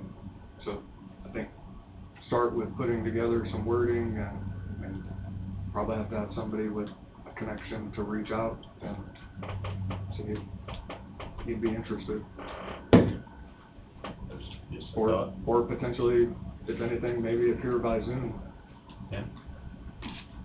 I don't know, what would be a good gesture?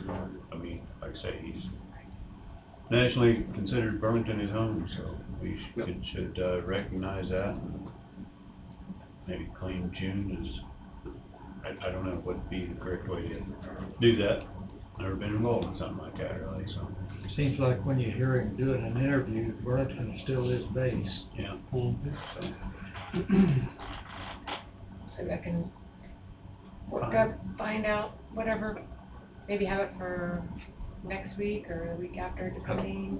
I bet he'll come, I bet he'll come in, even though I don't Biggest know, thing's I notifying don't know the him. young man, but I bet he'll come in. Biggest thing's trying to figure out how to notify him, see if he'd be willing to come back for it. Yeah, if he can be here. Be here. But he was, is there an article or something somewhere that I can find, or? That's what's paper. Oh, it was, okay, okay. And then his dad's still a doctor here? Yeah, he fills in sometimes. City area. Oh, I didn't know if he filled in down here Yes, occasionally or. he does. Was it Jeff heard before? Mhm. Okay, I'll look that up and then we'll work it out. He's kind of in rare air too, because he has a high school championship, state championship, college national championship, and now NBA. NBA championship. Yeah. He's the first one to ever, I think he's the first one to ever have that accomplishment. Really? I think. Yeah. Mhm. That's All really- three levels of playing. Mhm. That is impressive. Yeah. A lot of hard work and dedication. That's all I had. Okay. See if you all want to consider doing something like that. That'd be excellent, Tom. Angie, do you have any? No, just that thank you for getting the real-time pay stuff squared away. That's, gonna help a lot. I've got numbers going in your books. I am gonna be out next Monday. So, if you wanna start looking through the budget and, approving the ones you see, you're welcome to do that over the next week. And then we'll continue on with work sessions, but, I've got the auditor bills coming on the 24th of July. I will have all the numbers to him prior to that. And then when he gets here, based on what you've looked at in your books, and if you agree with what everybody sent, or you want to back off something, we can make those changes with him that day and see how everything's gonna fall. I don't know. I'm kinda thinking we need to visit with the auditor before we approve the budgets, don't we? Yeah. Yeah, we need to have a good idea. Because we don't wanna, we don't wanna. Yeah. Bad. Bad juju. That's all I have. Well, so we do checks and vouchers on the 28th, so we can work, when'd you say it was gonna be on? He'll be here the 24th of July. Oh, okay. So we gotta have these done by, Well, you need to start reviewing them before he gets here. So if you want to make changes to any, you can do that too. I hope to have everybody's in here before next week, but I know Wade's is going to be a little bit delayed because of the jury trial, which I don't see any problem with that.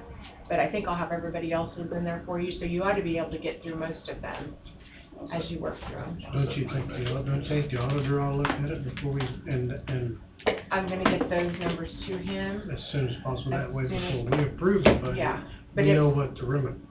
Yeah, I've Really? reached out to get the spreadsheet that I have to input them in on. They said they're working on it, so it probably will be the first week of July or second there that I get that all sent down, and maybe they can get me a draft sent back of what it's looking like, and then. Be nice to see what they come up with a week or two ahead of that. Mhm.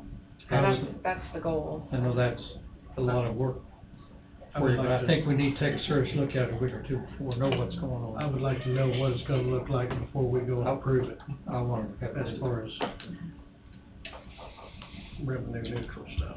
Especially with the evaluation change, losing however many days, so. That's what scares me the most, the evaluation change. So it looks like on the average, most departments went up 40,000. How much?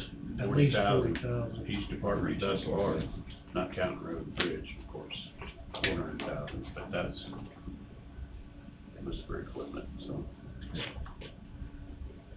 Yeah, that's it. I have. That's all you got? All right, back to me. Wade and I. So, two different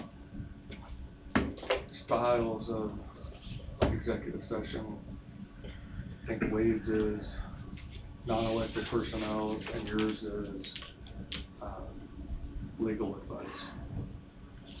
So, it depends on which direction you want to go first.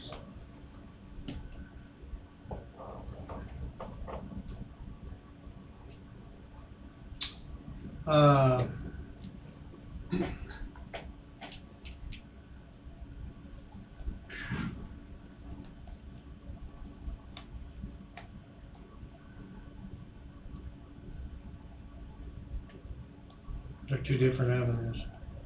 I'll pick one. How You about pick that? one. We'll go legal advice first, so. Okay. How much time do you anticipate you? Probably 15 minutes. 15 minutes. So you're requesting a 15-minute executive session for attorney-client legal advice related to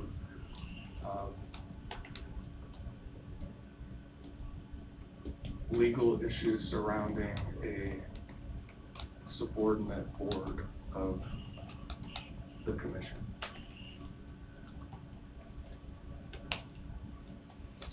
Yep. That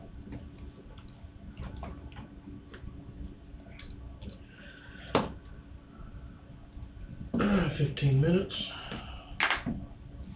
All in favor? Any Who? discussion? Oh, the board. Anybody? It's all new. I'll second. Moved by Hughes, seconded by Thompson. I get ahead of this stuff. All in favor say aye. Aye. Aye, motion passes. We'll enter at, That clock is a minute off. it is a minute off. I'm going off my clock. We'll enter at 1:33.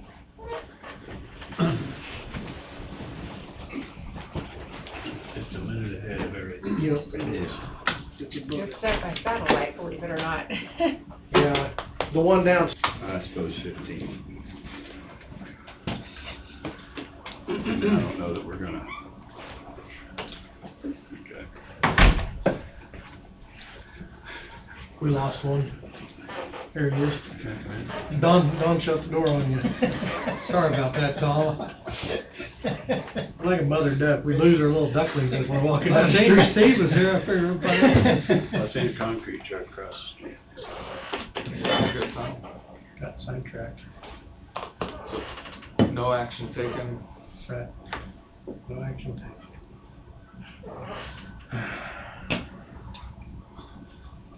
So moving on to Commissioner Thompson's request for an executive session, it would be for non-elected personnel for the purpose of discussing performance and evaluation of non-elected personnel. Is that a fair way to say it? That sounds fine, yeah. 15 minutes, myself and the board. I will move. I'll second. Moved by Knight, second by McCurry. Any discussion? Hearing none. All in favor, say aye. Aye. Aye. We will enter at 1:53 by my clock. It's 1:51. 1:53. That's good. Back, missing one. Or two. One. Two. Missing Wade too, he didn't return. Depends if you want him.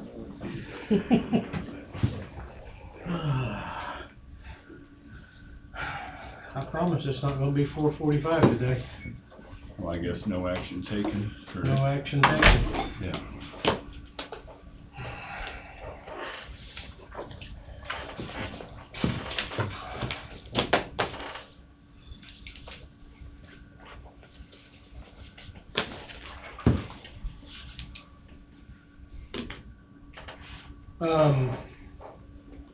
The last I have on roundtable, I spoke with Bart.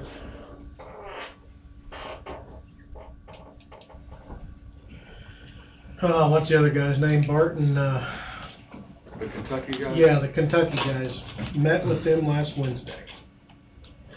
Up at, Bailey property. We toured the house, toured the property. They are interested in lease, year lease, option of purchase.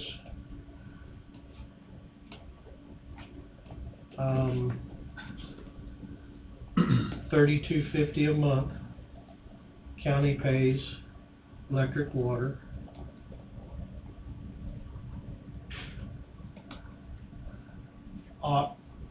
Option at the end of the lease to credit the lease minus county expense for the property towards the purchase price of 1.1.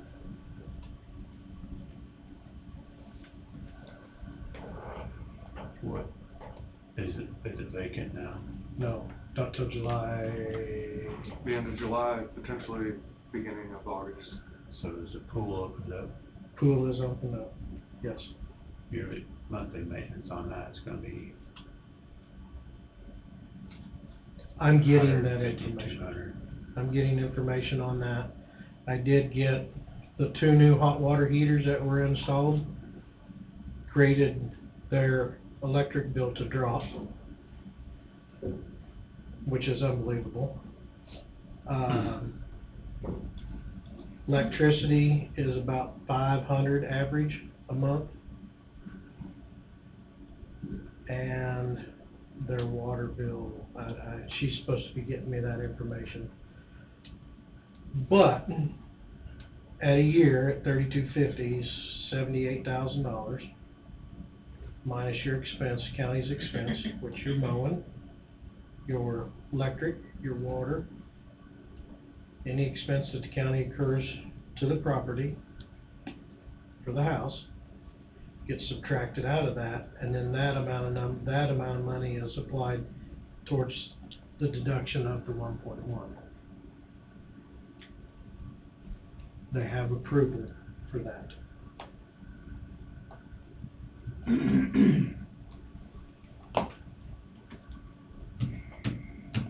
So let's just say it's gonna cost us $1,500 a month, Mm-hmm. maintenance and utilities.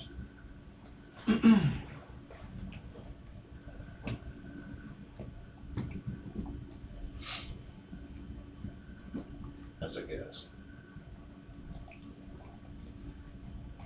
Yeah, your electric, your water bill's not gonna be that expensive out there. Well, I'm just thinking insurance, mowing, Mm-hmm. And I got a bid coming for mowing. pool maintenance. I don't know if they're gonna want somebody to come each month or each, I mean, Yeah. 'cause you gotta apply chemicals on those weekly. Yeah, if they don't have some type of auto thing. Yeah. It might be advanced enough to have an We would, auto deal. if we were gonna entertain such an offer, we'd have to decide, I would think, what we're gonna do with the septic. If we're gonna build another lagoon, or Right. somebody's gonna build another lagoon. I mean, just hypothetically, you know, that'd have to be ironed out for sure. I don't know about the price. I don't have a problem with that rental price, I guess. I use 1,500 on the high side, just Yeah, give you got somebody in you're there. gonna net 1,700. Yeah. And plus you get your expenses back at the end of it. Correct. Yeah. I think you need to see everything on paper First. to make a decision. And usually in those types of arrangements, there's some sort of skin in the game up front by a deposit to hold something like that, instead of just straight Yeah, just start lease. paying rent. Right. yeah. Because Well, I would agree. the other thing there, they was kinda under in the understanding that there was possibly gonna be some furniture left in the house, that they wouldn't have to buy furniture to put in it, you know, but there's not anything gonna be left in the house, and so, you know, that was their thing, they was gonna have to do stuff like that, but also, if you credit that amount of money back, that also inspires them to purchase it at the end as well. Yeah.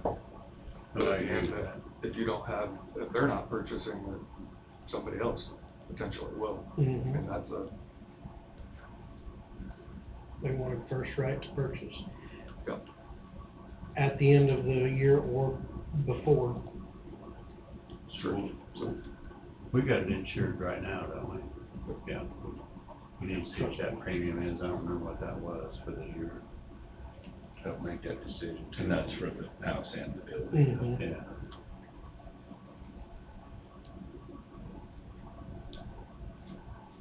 What have we got tied up in the house, supposedly, 1.4? Probably, I guess, I don't really I mean, know. It's hard when you got the Depends on- property, got the ground around it. Yeah, it depends on how you Figure it figure out. it, I yeah. mean, I think you get it appraised, and see what that is. we could get it appraised now, that way you could establish a price at the end of the year lease. So were they okay with the boundaries that had previously been drawn up with no bonds? Seemed to be. Yeah. Okay, you know, that'd be a factor too, that we would, They wanna give back to the county, cause they know the county's done a lot for them, you know, so they wanna, they could rent a house for $5 or $6, $7,000 a month, or $1,000 and pour you, you know. And their main thing is it's a great location, it's gonna be close for the Burlington, or for the New Strawn Airport, it's also gonna be close for the two lines they're having over at Levo. yeah. So, they wanna make it work for everybody and give back a little bit of something to the county as well. Chris is his name, Barton Chris. But they had a board meeting that night via Zoom after that. Called me the next day on their way to the airport. So. I think we can work out something, just get all the numbers. And I don't know if we're gonna draw up the lease, or if they'll have somebody draw up the lease. Depends on what I mean, probably both sides, but you'd wanna have all those terms set out. Yeah. Right. What's our time frame and wanting a response from us? I'm gonna say probably by, I would say probably by, I'd like to give them a yes or no by next Monday afternoon. I told them we'd discuss it today, and I'd let them know the feel of the majority of the board, and I think it'd be best to have them draw up the contract. Let them pay somebody to do it. Well, that would be, our response would be contingent on us liking that agreement, Mhm. obviously. Do we need to have it appraised? We need to have it appraised. I mean, didn't the Trust Point go in and do an evaluation to come up with their insured number? Mm-hmm. Now that you say that. It should be in their insurance book. It should be in this book right here, shouldn't it? This is not our insurance book, but it doesn't have values in it? No, it doesn't have values in it, does it? I don't know. Well, yeah, well, it's got county values. And the county got that value off of the insurance. Did they not? Their insurance going with the county. I don't have any idea what that page might be. It's very back. Pardon? Yeah. It's very back. Yeah. One of the last several pages, if I remember right.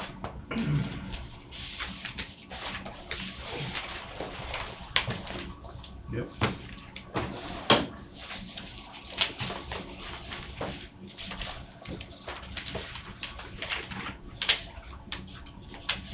market value.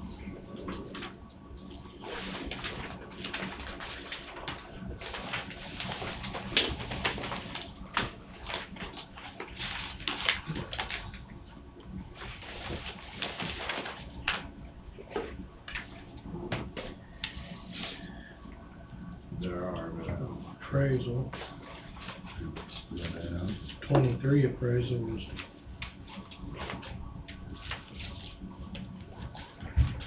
You better go to the insurance one. yeah, very good.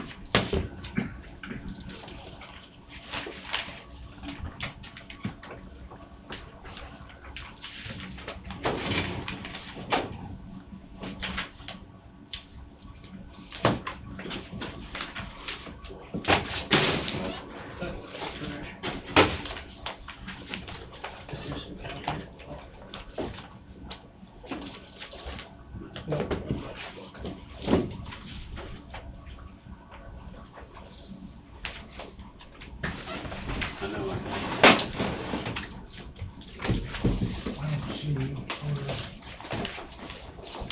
But we gotta wait. Doesn't have anything.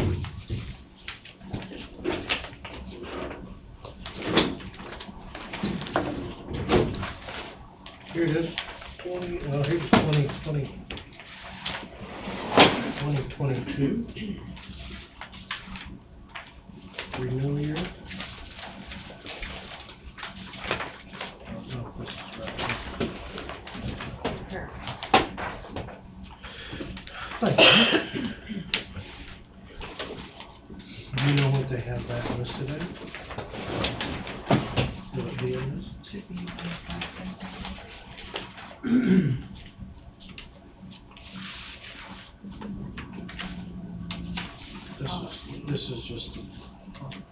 This is just the payment.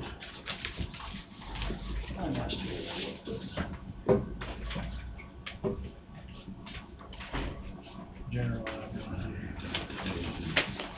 This does not have a list of properties and the insured values. Oh, really? Here.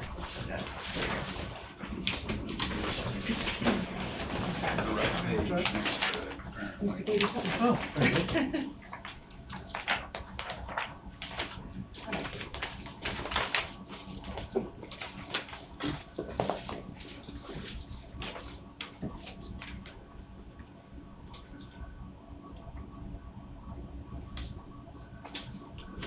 Blanket. 1.17. Was that just the house? One story, this is description, that's just, 47,000 for the building. We have that to 5, or 400, or 300 or something. So 1.1 Is the house. is the house. And then the building, they've got it valued at 47. We had that changed. Yeah, they came back and redid that, and I thought it was 500. yeah, give or take. For the building, that 500 might be a little much for that, but it is I nice. would say. It might be overinsured. I mean, I wouldn't want to try to build it, but what's the value of it? But are all those figures replacement costs? The house is, yes. Yeah. Yeah. Is that building all concrete? Yes. Well, it's got living quarters in it. Okay. So So your insurance is about 3,000, about 3,000 a month. 3,500 and nothing. 3,000.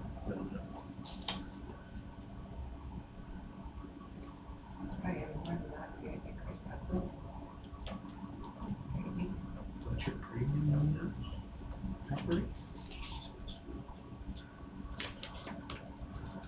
Per month? Additional premium, no, that's not saying right. I don't know, I got the property out there, 750. It's got 400,000 price tag. Per month, okay.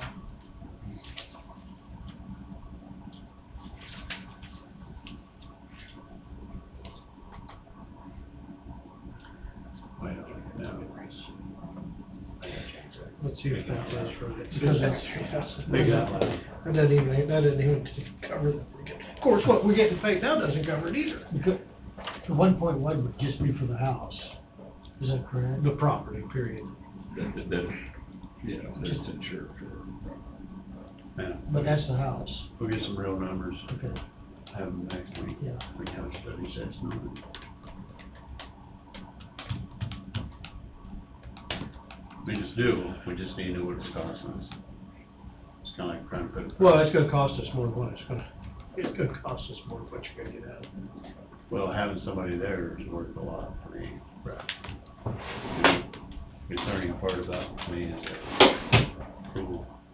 Yeah, that, and I question how much the being surrounded, hopefully surrounded by industrial stuff is gonna affect the value of that. And rest, you know, exactly. That's why I say one in the That's for hand. somebody else. One bird in the hand's better than two in the bush. Yeah, it'd be worth more to somebody that's involved in that. Right.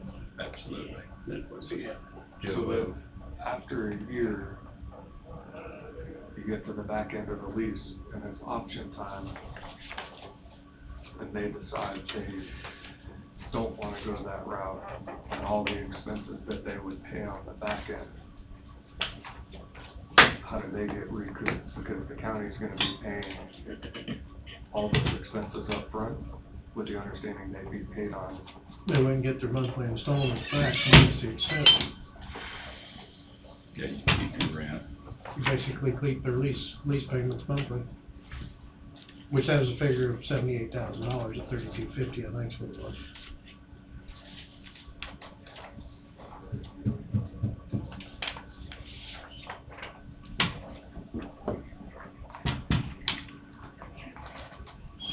I guess I need to see it on paper, because it,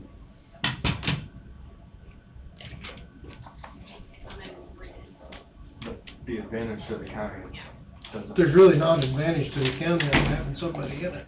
True.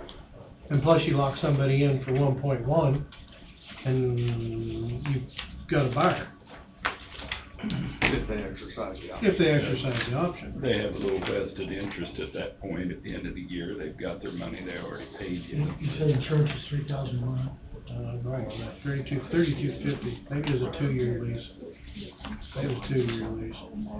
A 2-year lease maybe. 2-year lease would be $78,000 with the option to purchase prior to or on the end of the 2-year lease. Then you would take all the expenses that the county has incurred, mowing, water, electric, take that minus 78,000 and apply the remainder of it back to the purchase price, which would bring it down off to 1.1. So that's another. I don't have a problem with that philosophy, but again, I ain't way to try it, we just need, but all the numbers in front of us, we're gonna pay utilities and even if they average $500 a month, you gotta add a little bit to it, so nobody just thinks, well, I want to pay for it, so we're gonna leave light on it. Type thing. Well, you could go in and lock the thermostats too.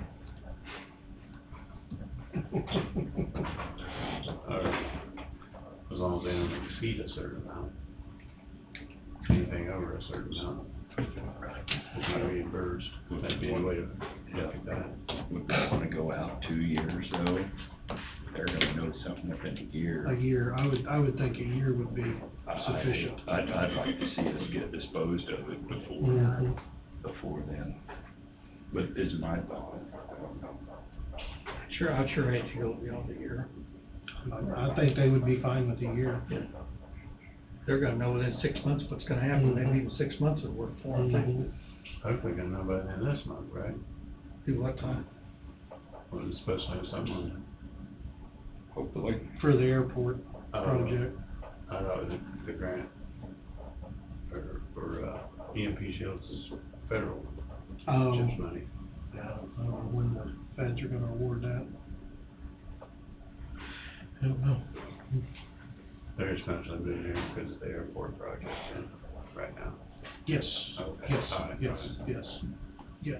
So that's- Bart or Chris, either one will be here, well, both of them will be here, boots on the ground full time. Okay. so then that's another year without it being on the tax roll. So you're losing out on that.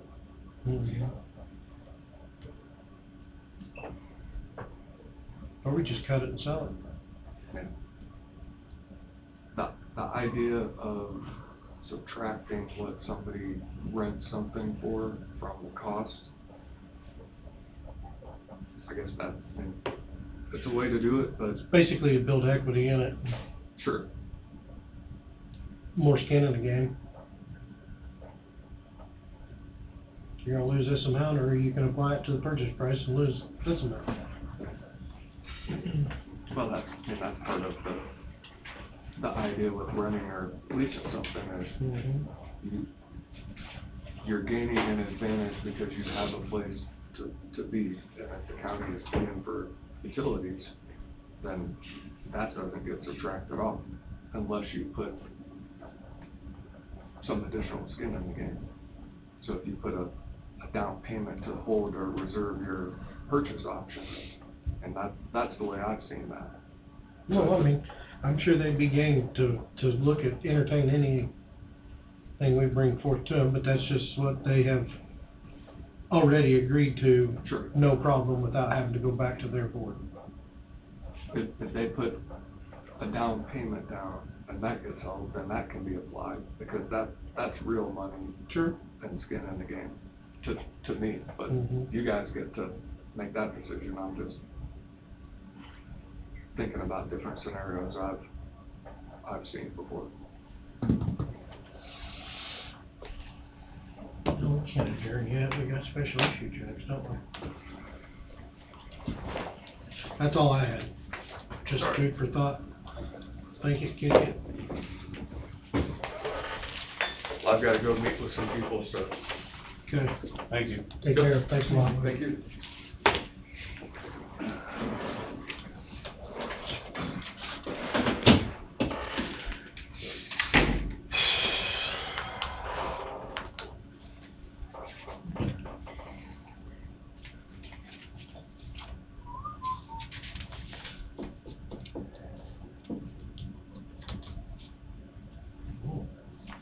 About another Gringo.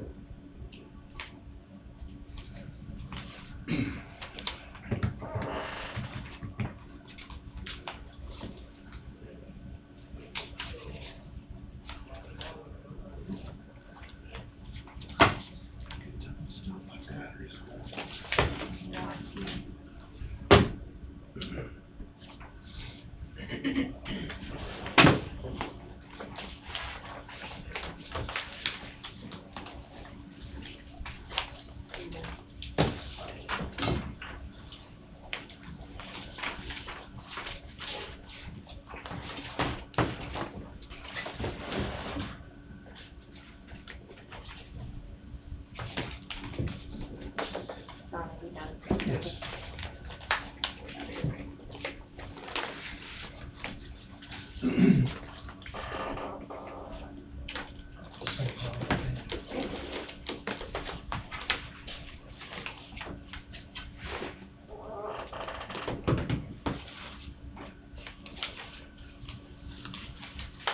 It's been a blast. See you, Mark.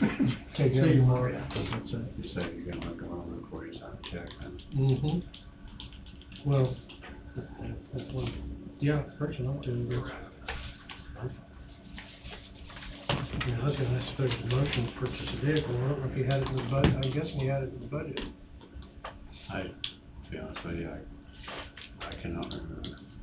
I was trying to recall that myself, but it's been bought, so.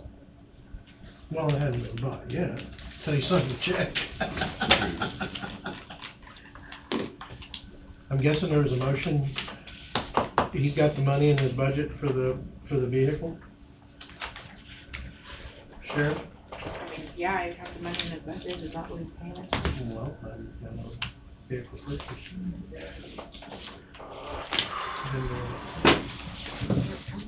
Come from Capital capital outlay. outlay. Yeah. Capital outlay?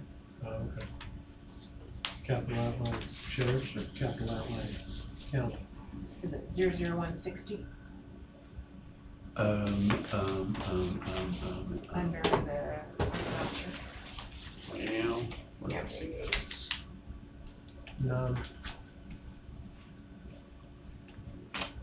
Yeah, you're in your 160 here. Yeah. No, that's in his budget. Mhm. So you'd say it is his budget.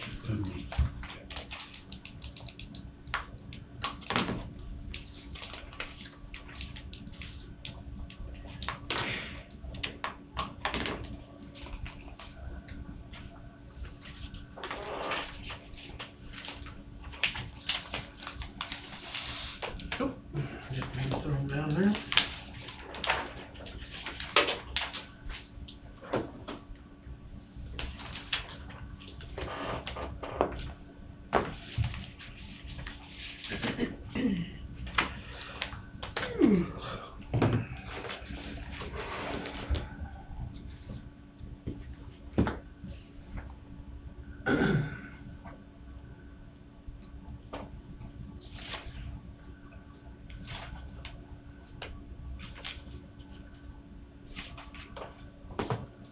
This one already had my signature on it.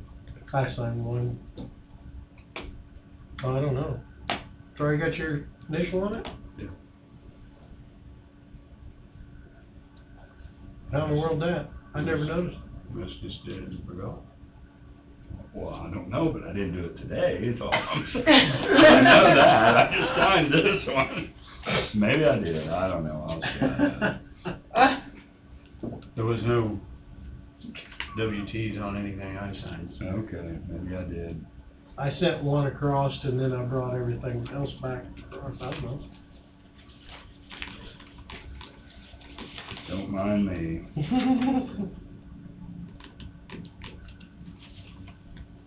That's a hell of a free home collector. Mhm.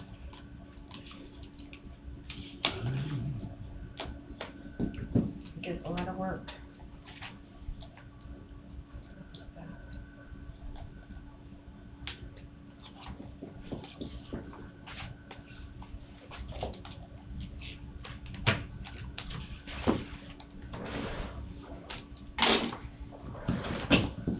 I swore that's the first thing I looked at in that folder was that top sheet about the vehicle.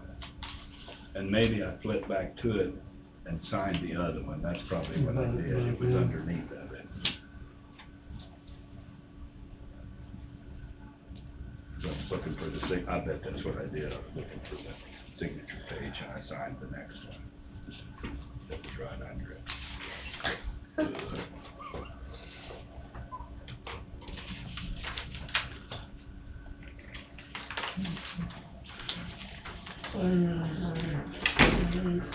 This car wash, Osage City, we got somebody going out of county to wash the car.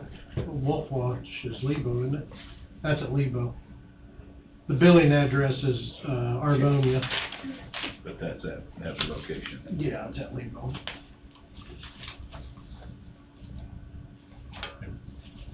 Car washes that take credit cards are, gotta be money makers, 'cause I know if I go put quarters in, I try to see how quick I can get it down for $5 worth of quarters. Oh, exactly. Credit card in there, and I'm like, Get her clean good while we're here. oh my God, $10. Mhm, mhm. Well, you notice I always put the wand on this side and the credit card machine in the You gotta far walk corner. across. That way you get, you got travel time to your wand. There's a reason they don't put the wand right beside your credit card machine. I love when you wanna dump in, you know, $5 or $6 worth, and then as soon as you hit the minimum number, it starts counting. Start When counting, you turn the yeah. pump Still on. shoving quarters in, drop one or two. Yeah, right. If you turn it to stop, I don't think it does that. Oh, really? No, it might not. Yeah, if you got it on like rinse or whatever, if you put it on stop, and put your quarters in. I have to check, I sure thought it did. Cause I didn't have no water running or nothing, and the time starts clicking. Maybe I'm wrong there. Well, if nobody has anything else, we will, anybody have anything else? God, we're done already. We'll adjourn at 2:41. All right. Well, you can come back. Yeah, keep him away. Well, I did